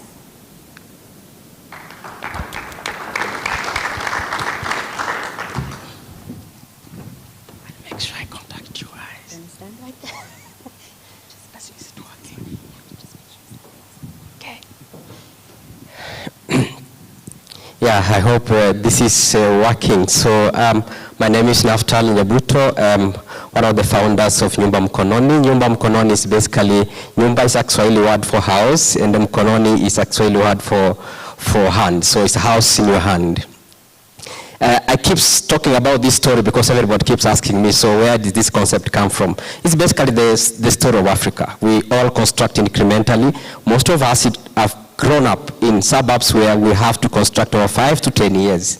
And the story of my father is basically the story of the problems most of African families face. We don't have money to be able to construct a house or access mortgage. So we are here to solve 4 critical problems, which I can say my father and most of the fathers in Africa faced.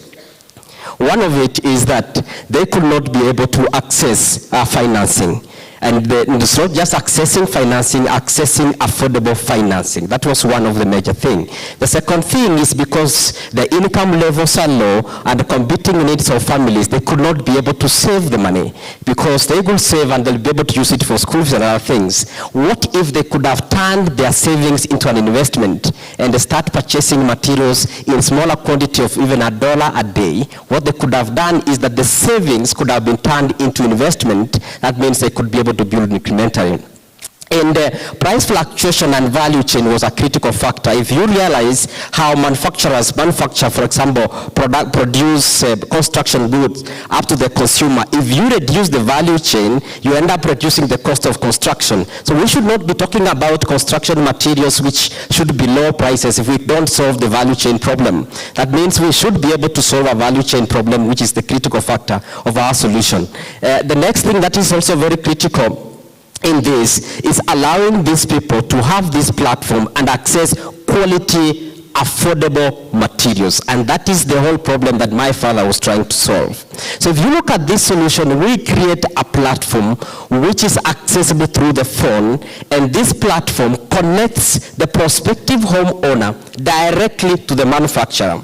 So if you connect the homeowner to the manufacturer, first you have streamlined the chain. Number 2, this person who is coming into the platform does not have a construction plan, does not have a bill of quantities. So what happens there is you're going to have wastage. So we give them access to that. So you come to the platform, you first say what type of house you want. For example, I want a 2-bedroom house. The system is able to calculate you the bill of quantity. So you know exactly the quantity of materials you need. So this person in suburbs, wherever they are, they know exactly, I need a 1-bedroom house and it's going to cost me X amount of money with this type of materials. Then we go to the most important perspective of this. So what do?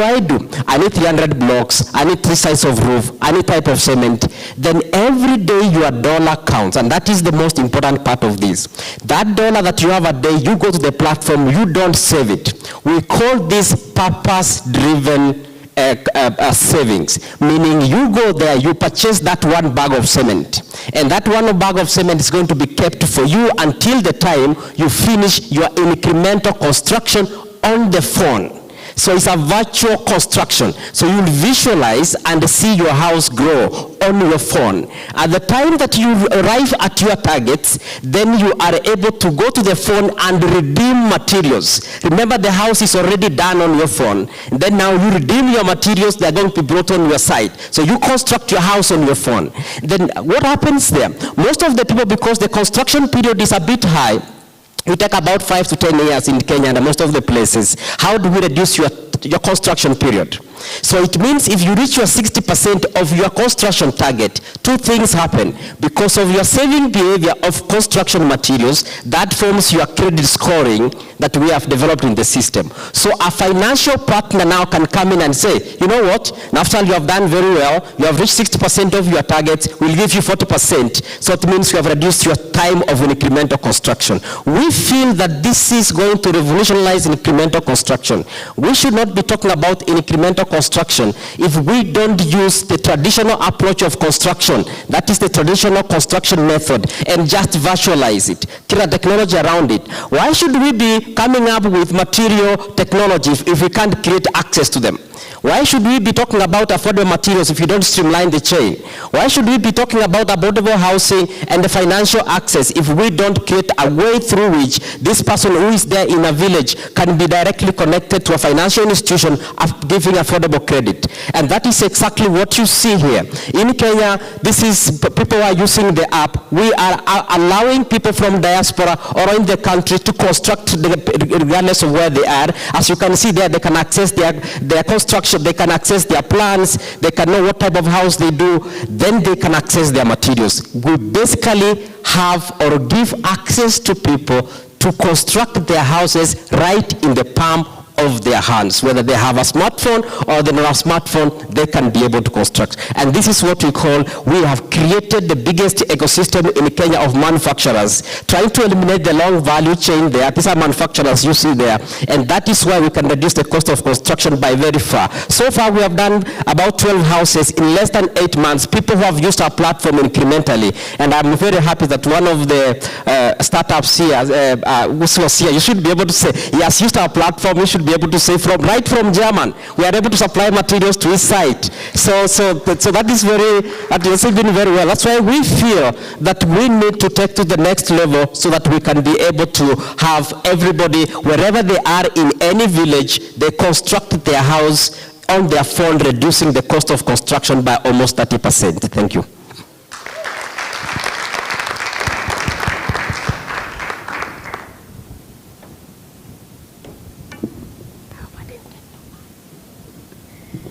Thank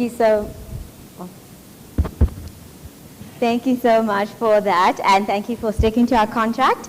Next up, I'm going to call up Olubenga from Ready. Olu, are you here? There we go.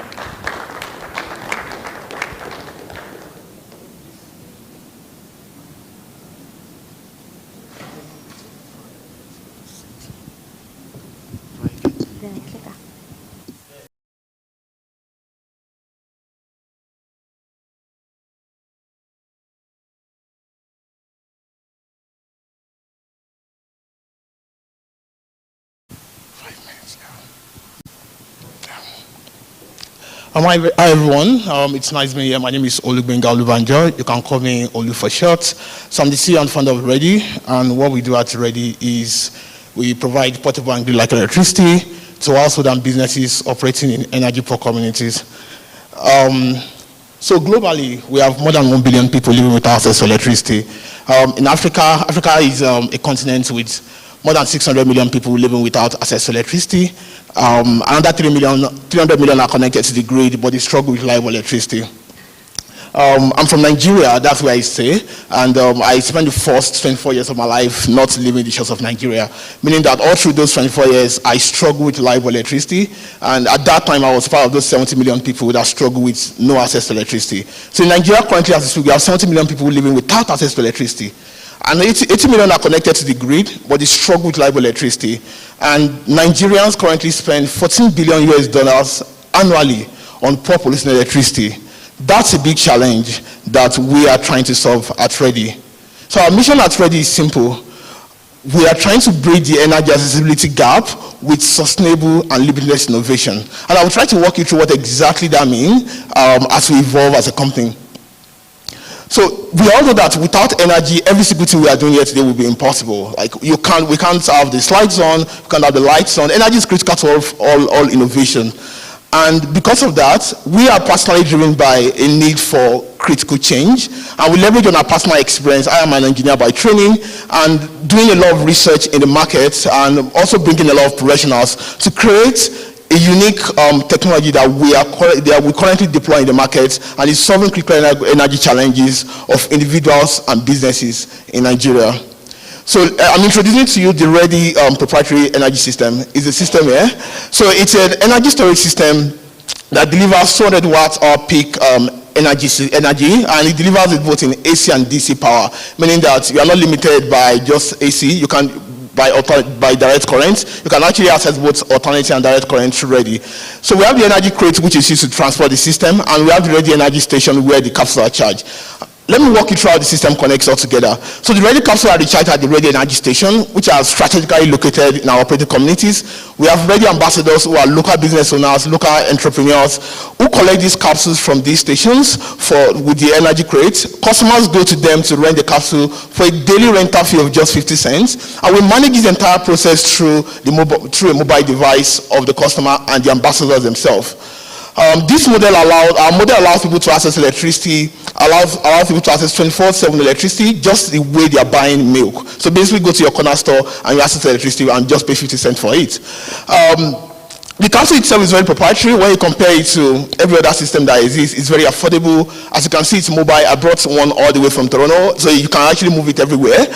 It's data centered, it's easy to use, it's just a plug and play system. It's modular, and one capsule could solve the average energy needs of a middle to low income user, meaning it could power two lumen lights, could charge phones, power laptops, and all their critical devices. So, like I said, our business model is simple. We rent the Ready capsule for just 50 cents per day. But for our customers that reach out to us that want to buy the system outrightly, and for those, we sell the capsule to them at around $250 to $300 per system. And we also built our digital rental infrastructure that we built allows us to we also commercialize. We make money by commercializing that digital infrastructure to rent some other things beyond the Ready capsule. So when compared to the other energy system that exists, our system comes with the least usage costs. Customers are not bounded by any upfront payment to access the capsule, meaning that you just walk to your nearest store, register, and you get to use the capsule. Its system is mobile and handy, as you can see. It's very friendly and it has a lifespan of roughly 4 years. This is an example of someone that uses our system in Nigeria. Owolabi is a barber in Lagos that saves 30% of the energy expenses when he adopted the Ready capsule. As well as Mayowa, a tailor in Lagos she has a tailoring shop in front of her house where she now has access to 24/7 electricity when she adopted the Ready capsule. We've deployed over 1,000 Ready capsules right now. We currently serve 1,500 houses and businesses in Nigeria every month, and we've done that with partnerships from insurance companies to bank to Habitat for Humanity and every other some of the people here as well, and through All On and Shell and some of the other partners that we have.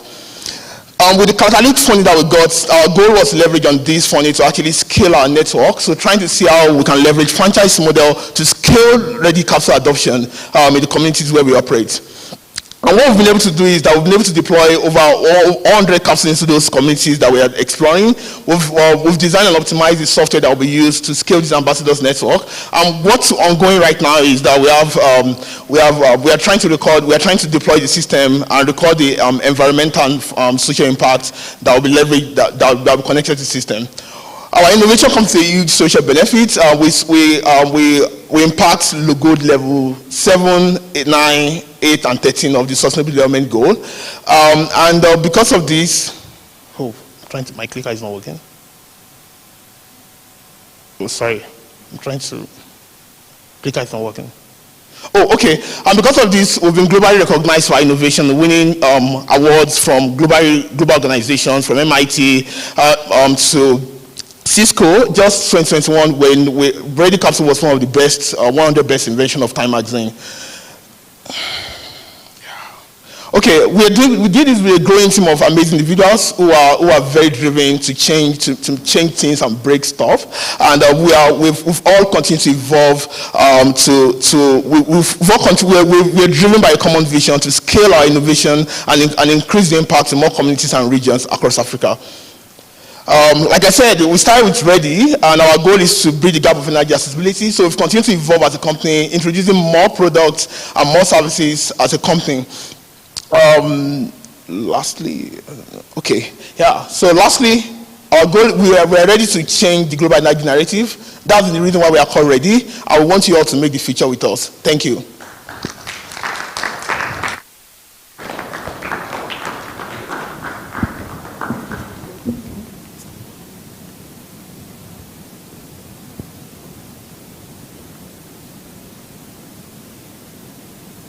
Thank you for that. And now I'm going to welcome the team from H28. Is Chuku here? Virtually. Oh.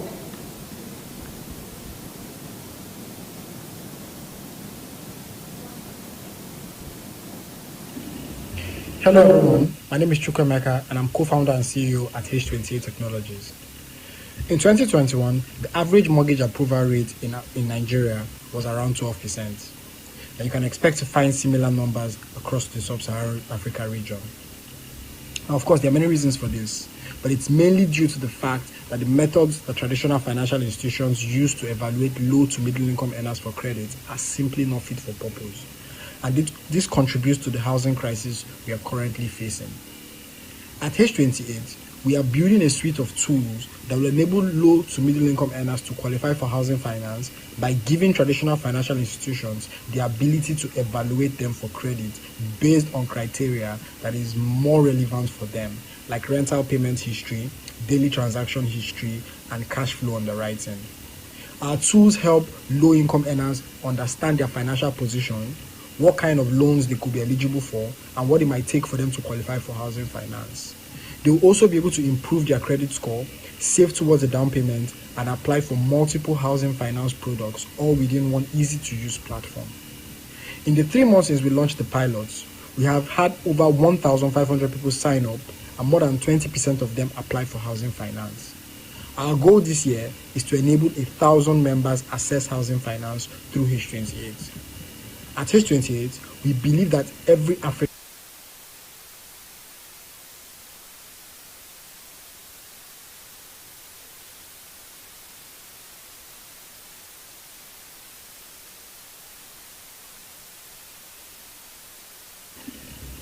Hello everyone, my name is Chukwemeka and I'm co-founder and CEO at H28 Technologies. In 2021, the average mortgage approval rate in Nigeria was around 12%. And you can expect to find similar numbers across the sub-Saharan Africa region. Now, of course, there are many reasons for this, but it's mainly due to the fact that the methods that traditional financial institutions use to evaluate low to middle income earners for credit are simply not fit for purpose. And this contributes to the housing crisis we are currently facing. At H28, we are building a suite of tools that will enable low to middle income earners to qualify for housing finance by giving traditional financial institutions the ability to evaluate them for credit based on criteria that is more relevant for them, like rental payment history, daily transaction history, and cash flow underwriting.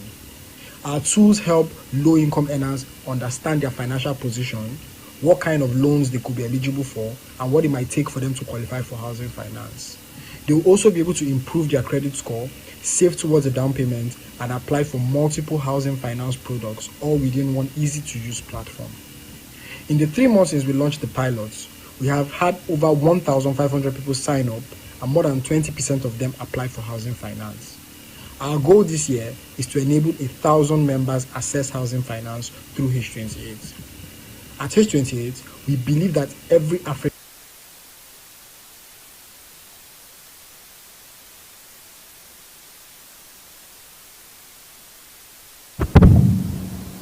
Sorry about that. So unfortunately, our startup from H28 was unable to make it, so we tried to have them join us, but yeah, technology wasn't necessarily on their side. So what I'll do is I'll call back all of the startups on stage for a very brief question and answer session. if there are any audience members that would like to ask questions. So I'll invite the team back on stage just for a quick question and answer session before we move on to our sustainability panel.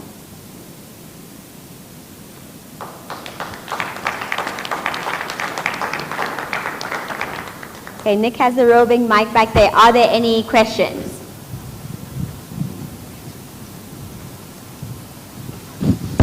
Question back there, Bongo.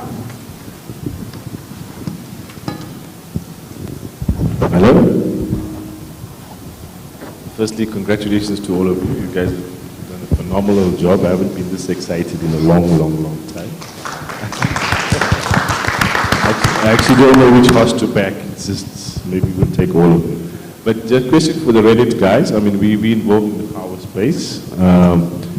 What sort of scale can you go up to? Is it megawatts, kilowatts, and your deployment strategy? Fantastic. So what sort of scale, right? Olu, you'll answer that, but I'm just going to see if there are any more questions.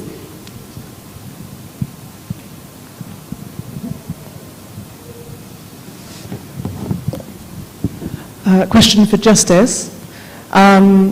Just seems like such an awesome innovation.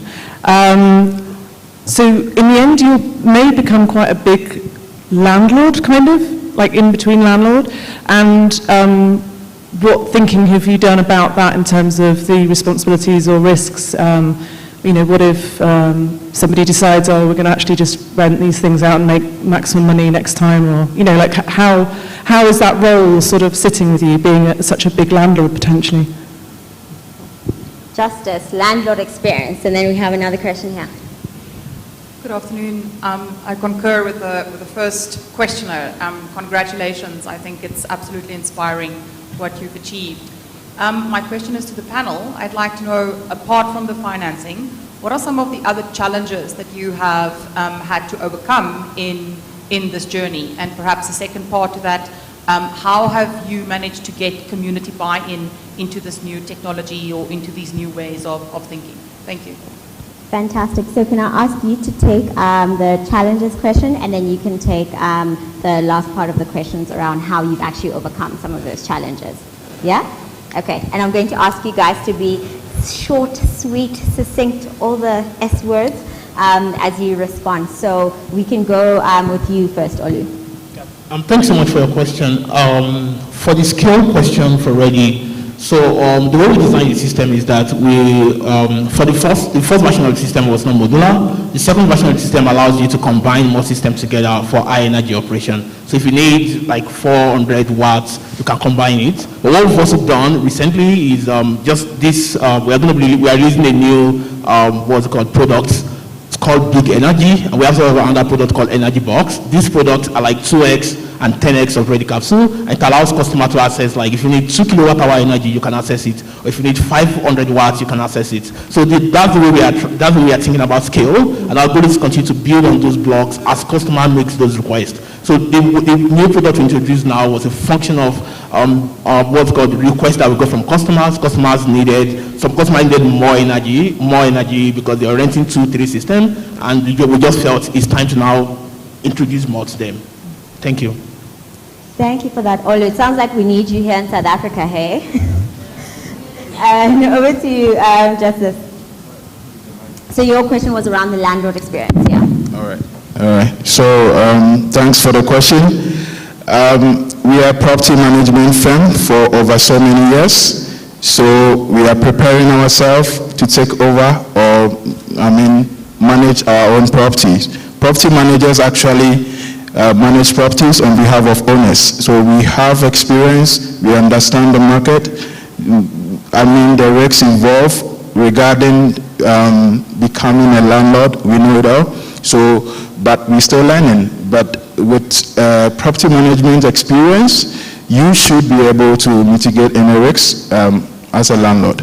All right, thanks. Thank you, Justice. And then over to you, Natal. Some of the top challenge that you think is really important to overcome that you've experienced in the sector? I think give an example in Kenya, I think the issue of trust is key. because real estate has a lot of brokers, a lot of, it's a bit murky. So first is the gaining of trust from the communities to be able to invest and put their money into this construction. It's a major challenge. And for us, what we have done is to first create a network of credible organizations who are suppliers of materials so that you create credibility around it. Choose a financial institutions which are credible in the society so that people can align with them. Work with community groups, organized groups, cooperatives, because these ones, they can be trusted by their own members. When you build the first phase of that, then the rest of the public will follow because now word of mouth will come out and say, okay, my neighbor did this using this platform. So I think that is the perspective we have taken to ensure first you overcome the challenge of trust and ensure that you have a kind of a sustainable model that is trustable. Trust, that's a good one. And Victor, I'm going to hand over to you for the last part of the question. What are the ways in which you can be supported to overcome challenges in the sector? Yeah, I think the biggest challenges we've actually had to experience is in terms of customer acquisition. Our technology, being a new technology in an disrupted sector, water, there's still friction and the sector is still bureaucratic. We already have big companies that are playing into the space, multinational companies, the likes of Camstrop. And so what we're trying to do over time is to partner with these big organizations.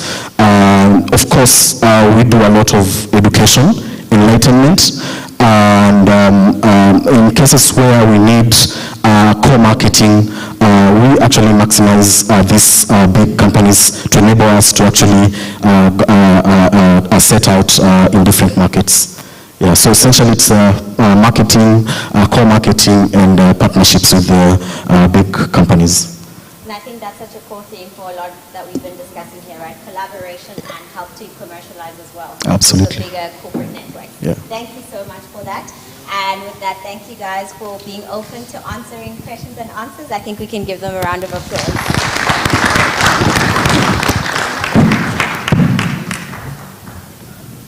And with that, we will now go into our final panel discussion of the day. I'm going to invite on stage my colleague who's from Plug and Play and is the Director of Sustainability to come and lead our Sustainability in Affordable Housing panel. Nick, please come on stage and proceed to introduce your panelists. All right, thank you.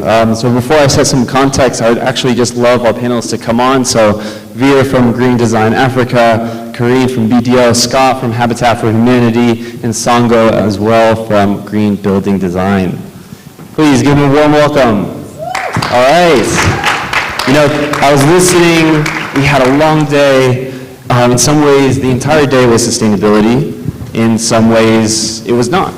You know, sustainability is this really broad landscape, and sometimes that can mean that it's a bit of a catch-all. But we're here to chat about where does affordable housing land in this landscape, right? And what does that mean? How should we be thinking about it? We have a great list. Maybe I'll come over here. We have a great set of panelists, really excited. We have about 30 minutes. I'm also going to open it up to the audience midway, so think about questions, really listen to, you know, their backgrounds, think about questions for them, and we'll also have some runners midway. But I think just to start, yeah, we have listened to a lot of things that have happened, great things that are happening, and also a long road ahead and things that we need to do. So Scott, the first question comes to you. Well, actually, sorry, I need to have them introduce themselves and get ahead of myself. So let's go down the line. Scott, we'll start here. Just introduce yourself, that'd be great. So I'm Scott Merrill with Habitat for Humanity. Thanks, Scott. Hi, everyone. My name is Sango Didiza from Green Building Design Group. So we're trying to find a mic for you, Sango. Hi, everyone. I'm Veri Shaba. I'm the founder and director of Green Design Africa. My background is in engineering, and we look at sustainability at a building scale, infrastructure scale, and city scale across the continent. Good afternoon, everybody. My name is Karine Erasmus. I am an Associate Director at BDO, and I lead our sustainability service practice in South Africa. I've got a varied background my career actually started in infrastructure, so I feel really at home here, and again, it's been so great to see all of the innovation that's taking place. I have a big love and a passion for Africa and the continent. I've been fortunate to work in quite a couple of our beautiful countries. And then I spent some time specifically in the climate change space, and now, as I said, an Associate Director at BDO. All right, perfect. So back to the first question. You know, we have been hearing a lot about what has been happening, what some of the startups are doing today. There's a lot still to do. So Scott, the first question comes to you. We would love to kind of try to get grounded in a point of time. So when you look at this journey, where are we today when it comes to sustainability for ShelterTech? I think we're still fairly early in this journey, but further along than when we started ourselves in 2017, when we did our first accelerator program in Mexico, where we had a handful of companies that applied. Only a couple of them had any sort of sustainability angle at all. And you look at now, about half of the applicants for any of our ShelterTech initiatives globally have some sort of more sustainable product or service, right? Something that they're angling and positioning as sustainability is key and central to what they do as their business, which I think is an amazing step. I think it's a really important one. It's one where I actually see people who are focused on the affordable segment as in many ways leading the way in a lot of these discussions, because when you look at the global discussions around sustainability in the built environment, you know, they're talking about greening buildings in Copenhagen, right? Great, but if we actually want to make a dent in greenhouse gas emissions in extractive industries over the next 20 years, where's that growth in infrastructure and building going to happen? It's going to be happening here in Africa, it's going to be happening in Asia, and other places, not in Copenhagen. And so maybe just to go one step further there, you talked a lot about the products and you're seeing a lot more. Mm-hmm. What about from an understanding side from the general industry? Is that also in the early stages, or you feel like we're moving forward or a little bit more mature? I think there's a lot of lip service that is given to it by industry. I think that there are some people who are genuinely interested in sustainability, or they know that they have to at least talk about it, but I don't know that there are many that have made it core to who they are as a business from an industry perspective. And I think that's what's different about a lot of the ShelterTech companies that we work with, because they are making it more central to the businesses that they're trying to grow. Great, thank you. And I think maybe to build onto that, Karine, I would love to ask this question. You know, we're hearing a lot about startups and entrepreneurs coming to the space from the corporate side. I mean, you work with a lot of corporations. You know, where do you see this focus in this intersection of ShelterTech and climate action and climate change, for example? That's a mouthful, Nicholas, but we'll try and keep it succinct. So I think, firstly, if we look at the current sustainability reporting landscape, which is almost like an indicator around what companies are looking at or looking for in terms of reporting. Our latest JSE guidelines have a major emphasis on social impact. So we are moving away from just reporting on a number in terms of social investment, but really looking at social impact. And I think that's going to drive major change in terms of how we see these investments panning out, how we see impact and what companies recognize as impact panning out. In terms of that intersection that you mentioned, I think there's a massive realization across various different industries, or various different sectors rather, that we need to go back to basics from a social impact, from an environmental impact perspective. We need to look at infrastructure, sustainable infrastructure, scaling up efforts across various different corporations to achieve that. And I think that ShelterTech and the work that's being done here is placed phenomenally well, where it brings together basic human needs, it brings together impactful industries, and it brings together innovation, which is something that major corporations are looking towards. From a climate perspective, I think there's a major emphasis on climate at the moment. When we look at the sustainability space, it's very often sustainability kind of second, but climate first, because of the impact, because of the attention that it's getting. My fear is that we are focusing on still only focusing on emissions rather than adaptation, rather than making sense of what this is going to mean for vulnerable communities, for Africa as a whole, and planning and getting ready for that, which again, I think is what makes ShelterTech and this innovation so absolutely opportune, because it speaks directly to climate adaptation. Thanks for that. And I would like to build on top of that for Veer. You know, if we now have this understanding that, okay, the ShelterTech and affordable housing, yes, there's environmental parts, but social, like you were saying, Karine, is also something that we need to be thinking about. What does that mean then for the city and the infrastructure level? If you can just shed some light on that, that'd be great. Absolutely, thank you for that. And I think echoing what the speakers have said, a lot of the times the focus was around climate, which is a big challenge that we do need to face. As Africa, we're disproportionately impacted by climate change. And so now suddenly we're going away from emission reduction to adaptation, and also to increasing the adaptive capacity. Another thing is that we're also starting to look at it from an intersection of environmental, social, economic, and cultural.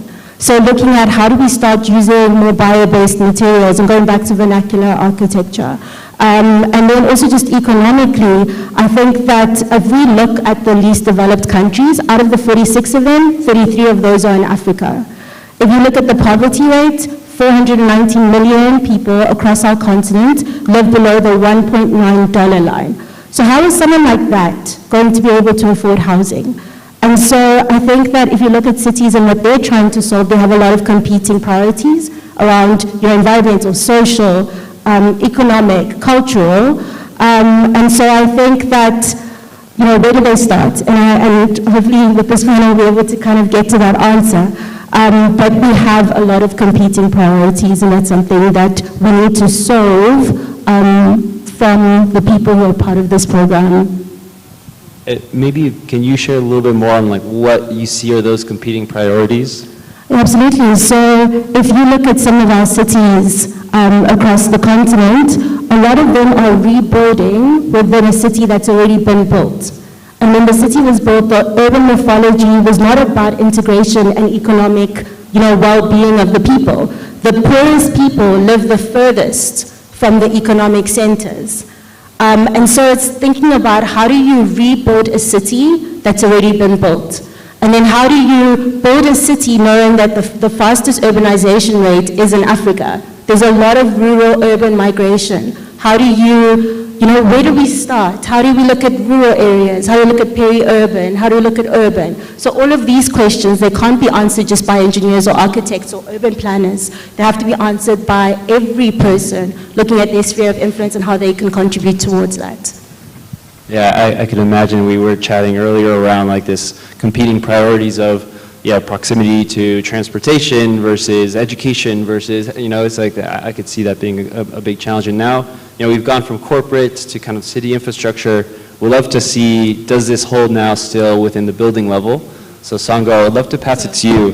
When you're thinking of sustainability, right, at the building level, what do you see as those priorities, and what do you see as those low-hanging opportunities?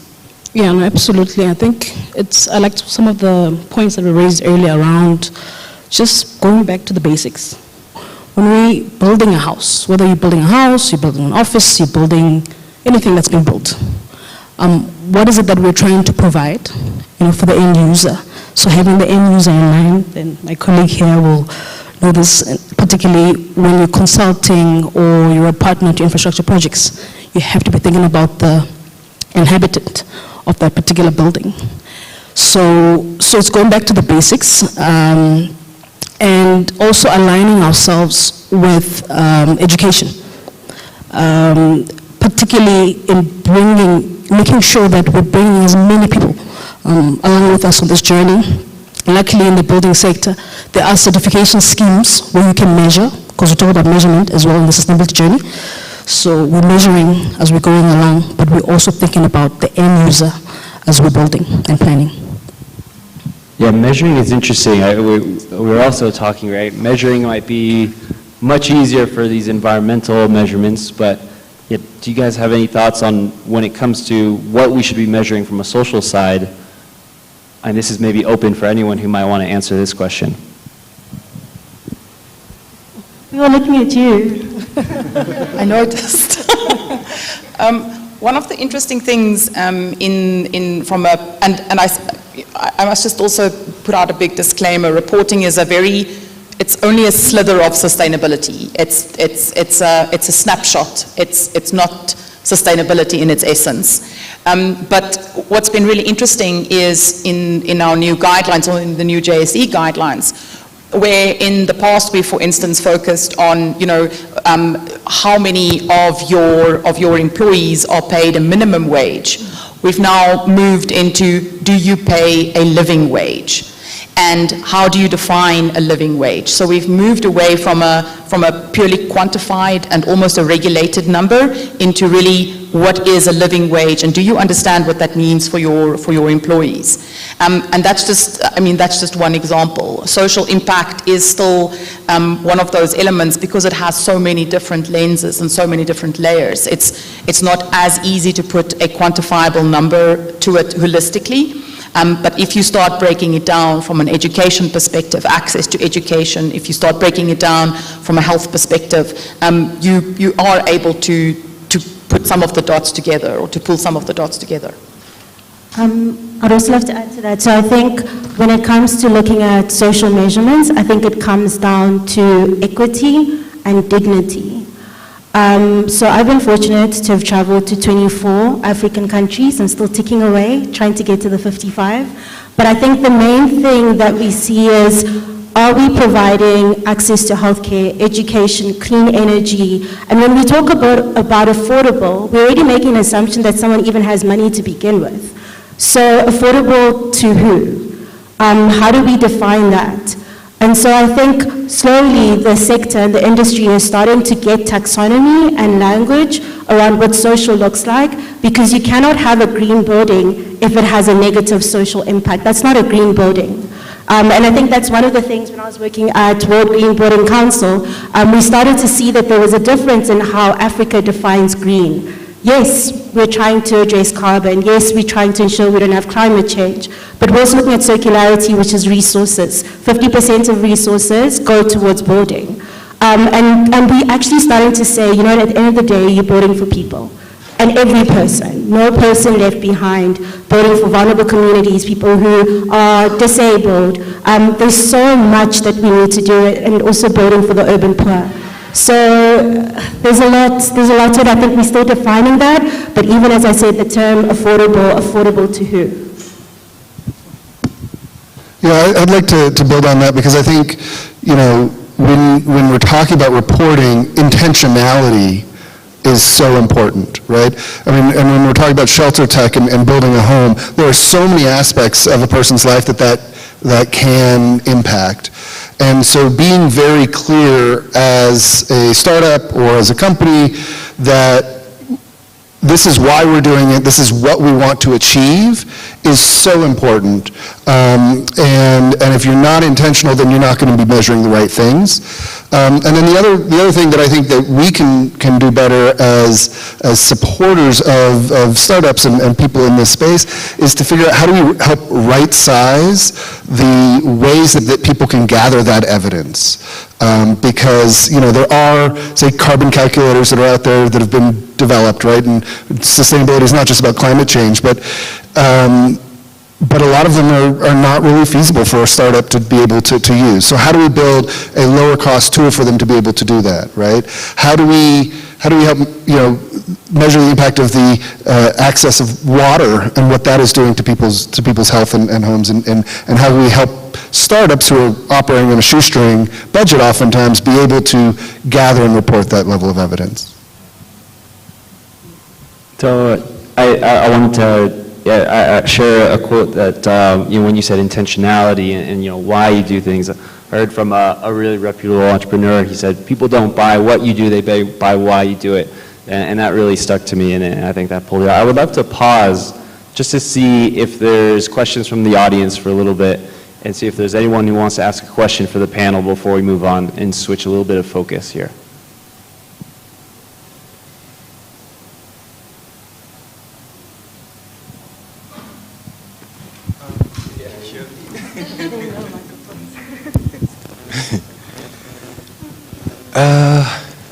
Maybe my question is posed to yourself. You mentioned something about maybe including how do I position it? People who are living with disabilities, and I don't know if there's any representation here around what we are doing, and it's so sad that we have all these nice initiatives that we want to include so many people that are marginalized, but they're not included in these conversations. So maybe anyone can respond to that. How are we going to do that better? Yeah, so I just go ahead here. What you were just talking about affordability, what means affordable, and talking about the 400 million living below the $1.9 poverty line. I was thinking, have you ever tried, any of you ever tried models where people would be making their own materials after work, so to say, after the normal job, they go and do work they work basically just for themselves to produce the materials. I had some model like that in mind for our blocks, for example. So they make 5 blocks, and one of them they can take home, and 4 blocks stay in the factory for sale. And that basically makes it for free for the factory, basically, because a third of the block price is the labor. So if that is provided by the people themselves, I want to test that model, but I was wondering if any of you has any experience with that could help me. Thank you. Okay, then I'm going to pass it to you. Okay, so in terms of experience working with, first of all, I don't call it alternative materials because it's alternative to what? Concrete, and so it's actually bio-based materials and manufactured materials. So we currently are working on projects where they're using rammed earth, which is soil, mixed with a little bit of cement. And then for other projects, we're working on timber, and then for other projects, we're working on layered limestone, which is effectively rock. I think one of the greatest challenges is building codes, and it's something that we spoke about a bit. The building codes were crafted in the 1960s. That's before most of us here were even born. And a lot of the building codes were looking at Northern Hemisphere, where it's about insulation and keeping, the heat in. But in Africa, we definitely want to keep the heat out.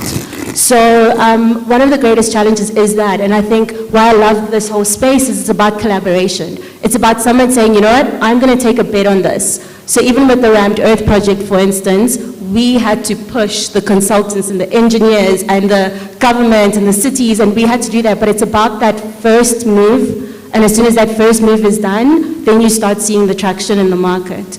So that would definitely help in terms of equity, and in terms of inclusion, I think I'll pass over to maybe Songo to answer that. But I think at the end of the day, it does come down to not trying to replicate what's already been done. There are grassroots organizations who are doing all of this, but no one hears about them. So I think it's actually going to the communities and trying to find the people who have, not that they don't have a voice, their voice is not amplified, it's not in a platform. And maybe their voice is not in English, maybe it's in another language. And so I think there's a lot of things we do need to kind of break. Absolutely. Yeah, absolutely. Thanks for that. I think your question was around particularly creating, what is the built environment doing in terms of creating stability? So I mentioned earlier that with the certification schemes, the way they're measuring is they measure, and I know particularly with the Green Building Council and a lot of the councils that we have, I think we have about 35 Green Building Councils now across the region. One of the categories, for instance, would be how accessible is your building? And accessibility obviously cuts across. One of the hats that I wear, part of the transformation committee of the Council of Built Environment in South Africa, which looks after all the 6 councils, including engineering, architecture, and that's actually something that's topical on the agenda, is to particularly start driving awareness. I mentioned earlier, education awareness is driving awareness campaigns for the broader society on particularly that matter. I know they're planning a big event with regards to just promoting market awareness, or rather, let's not say market awareness, people awareness around what can councils around, particularly in South Africa, do, to make sure that they do incorporate that into the planning process. I don't know if there's anything you want to add. I was going to say, on the model piece of it, I mean, where I have seen people try that type of model, they have been more social projects and less commercial projects, because the community engagement piece is so intensive that I don't know that I've seen an example where someone has been able to do that in a commercially sustainable way, commercially viable, to not double use the word sustainable. Yeah, and I think at that point on the model piece, I don't think we've seen anything that's really gotten like very successful, very big.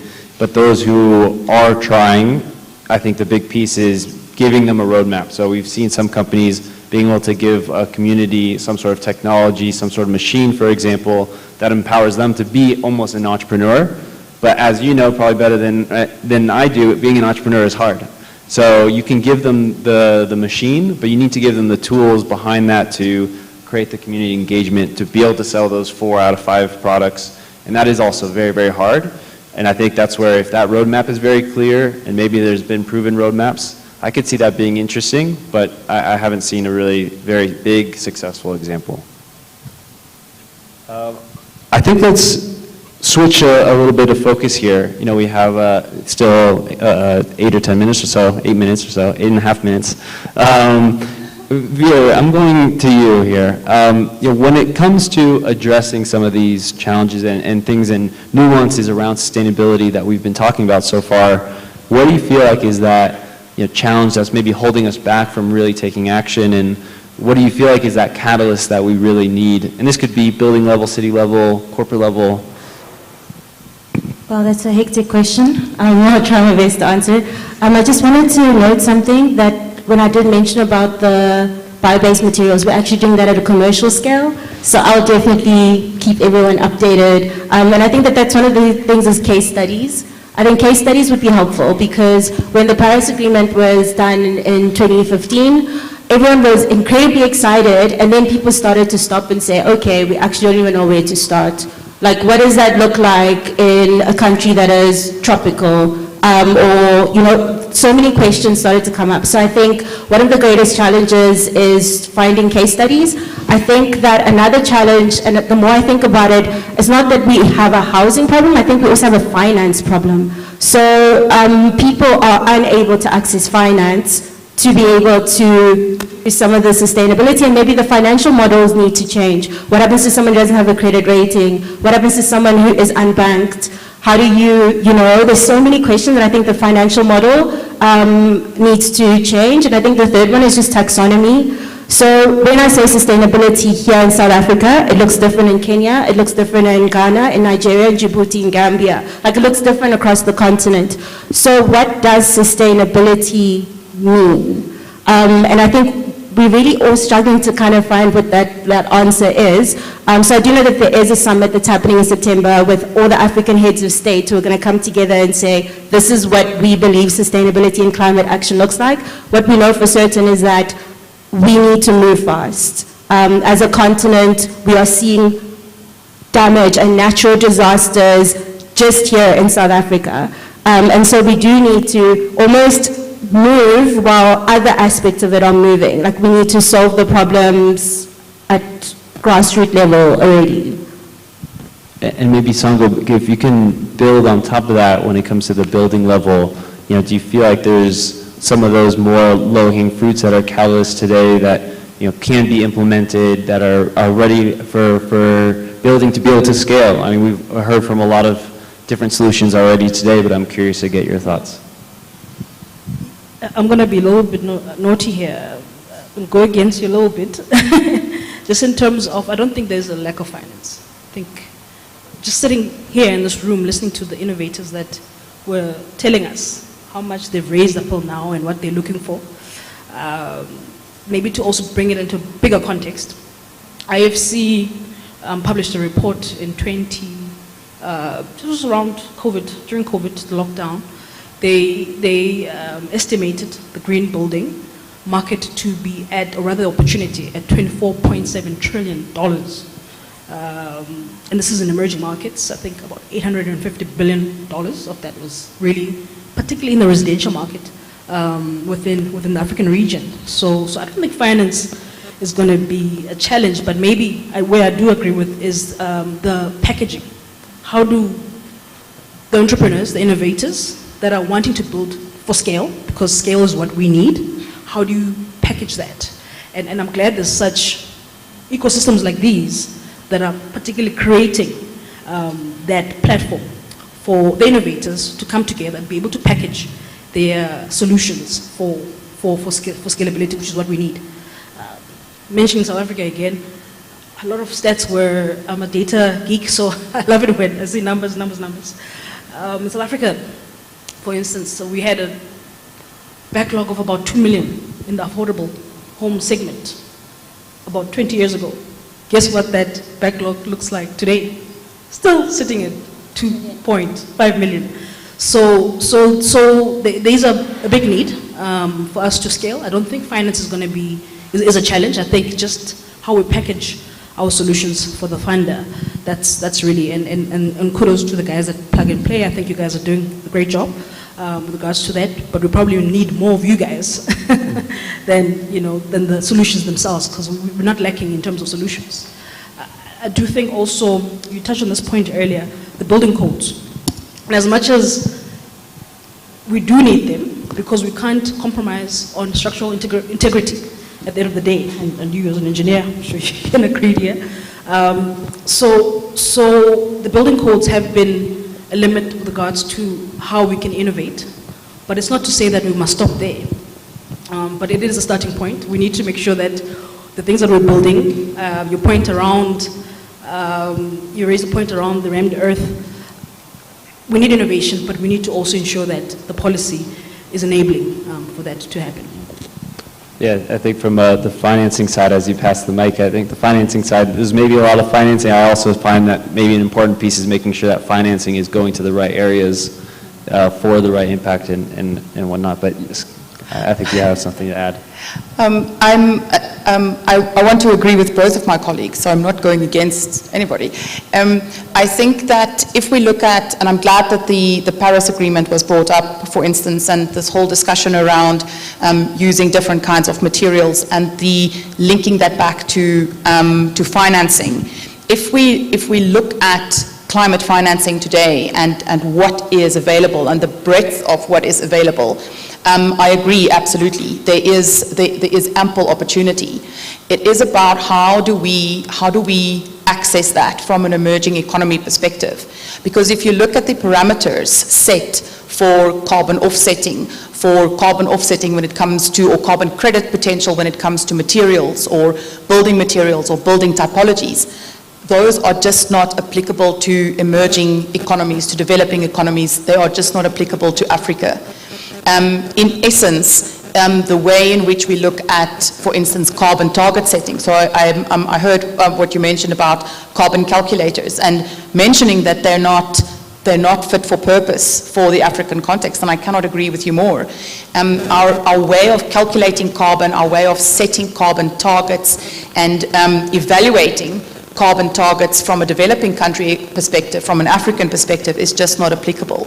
So yes, there is lots of finance available, and yes, I think there's a great recognition of the need for this finance to support developing economies, but it is going to be about how we package projects and how we access that, and that also needs to come from a parameter shift with regards to these financing and how this financing is set up. Great, thank you so much. We are going to wrap up here with the same question for all the panelists. So obviously, diverse set of panelists, diverse set of people in the audience. If you had to think about that one key message for sustainability in terms of either what that means or how we need to move forward, that's a very open-ended question, but what is your key message for the audience? We'll start with Scott. Intentionality. It doesn't have to be one word, but it's more powerful that way, maybe. No, I love that, actually. And it's the end of the day. I would say collaboration. I think we're there, we've got the solutions. Let's collaborate more. Everyone's saying like 2 words, and I've got like a whole paragraph in a speech and a... Anyway, I think one of the greatest things I think we need to try to avoid is what is called the tragedy of the commons, where everyone thinks that it's everyone else's problem but theirs, because then there'll be no action at all. If there are 490 million people on our continent who do not have access to housing, that should keep us up at night. Like every African should be up at night thinking about the people who are left behind. So I would say that it's definitely collaboration and intentionality. It's the matchmaking of finance. Thank you, Songo, for challenging me on that one. And also I think that like every person is a part of the solution. It's not going to take one person or one organization to be able to address the housing challenge on our continent. I think it's conventional thinking that sustainability is about balance. So you have the Venn diagram and it's about balance. I don't think that applies to Africa, nor should it. Sustainability is about the interrelationship between these different elements, and it's going to be about trade-offs. And we cannot address the Sustainable Development Goals, we cannot address climate, we cannot address water without development. And so there are going to be certain trade-offs that we'll need to make, and that's going to be to the betterment. In addition to that, sustainability is not 2030, it's not 2050, it's now, it's an immediate and it's a need of proactive planning around these trade-offs. I really couldn't agree more with all those key messages. So I just want to say thank you again for being here, sharing your thoughts and experiences. If you could just give one more round of applause for the panel. Thank you so much again. And I think with that said, going to invite up Lazanne, I think, for some closing remarks. Thank you again, everyone.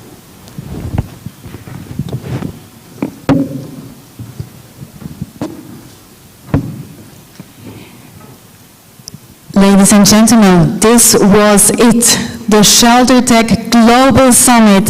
Thank you everyone for being part of this journey. It's not yet over, there's a lot to do, but I would like to say, first of all, thank you so much to everyone who was here in the room and also at home or in the office watching us here, saying a lot of words, a lot of information. I would love to say thank you to the startups who are putting in their time, heart, money into the challenges they are solving. So thank you so much for really bringing yourself on the stage, bringing the solutions to the communities. Thank you very much for that as well. I would like to as well have a huge applause for Bakan moderating this entire day. So thank you very much.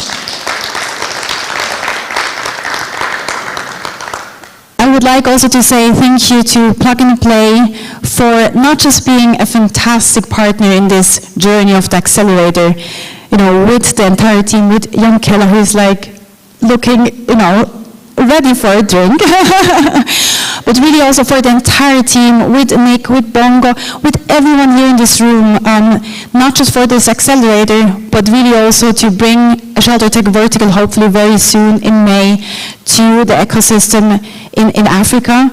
I would like to invite everyone to join all the ShelterTech work we're doing, all the startups work we're doing. I would like also to thank the people at home, Alejandro, for your great work which you did, and of course as well our partners, Hilti Foundation, the Dodson Family Fund, Autodesk Foundation, Dow, Keith Foundation, Keith Kiernan Foundation, and many more. So without you, we couldn't do this. I'm also thanking, that's the last thank you, all my peers who came all the way here from, we are saying it's a global summit, and it truly was and is a global summit with having so many nationalities here on stage.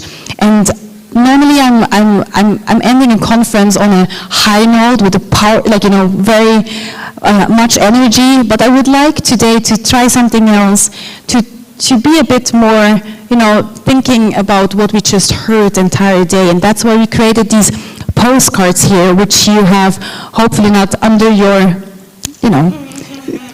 but in your hand now. You also received a nice pen from Plug and Play. I would like to say thank you to the audience virtually here in the room. I would love if you take 2 more minutes to just write your own self, a small message how you think your role is in the ShelterTech ecosystem. And if you want, we invite you to put your own address on the postcard, and we'll be happy to send it by old school mail home to you, because you never get letters, right? And it's nice to have a nice letter of yourself, to yourself, on how we can solve the challenge of 1.8 billion people and bring affordable housing / ShelterTech to them. Thank you very much, everyone. Take care.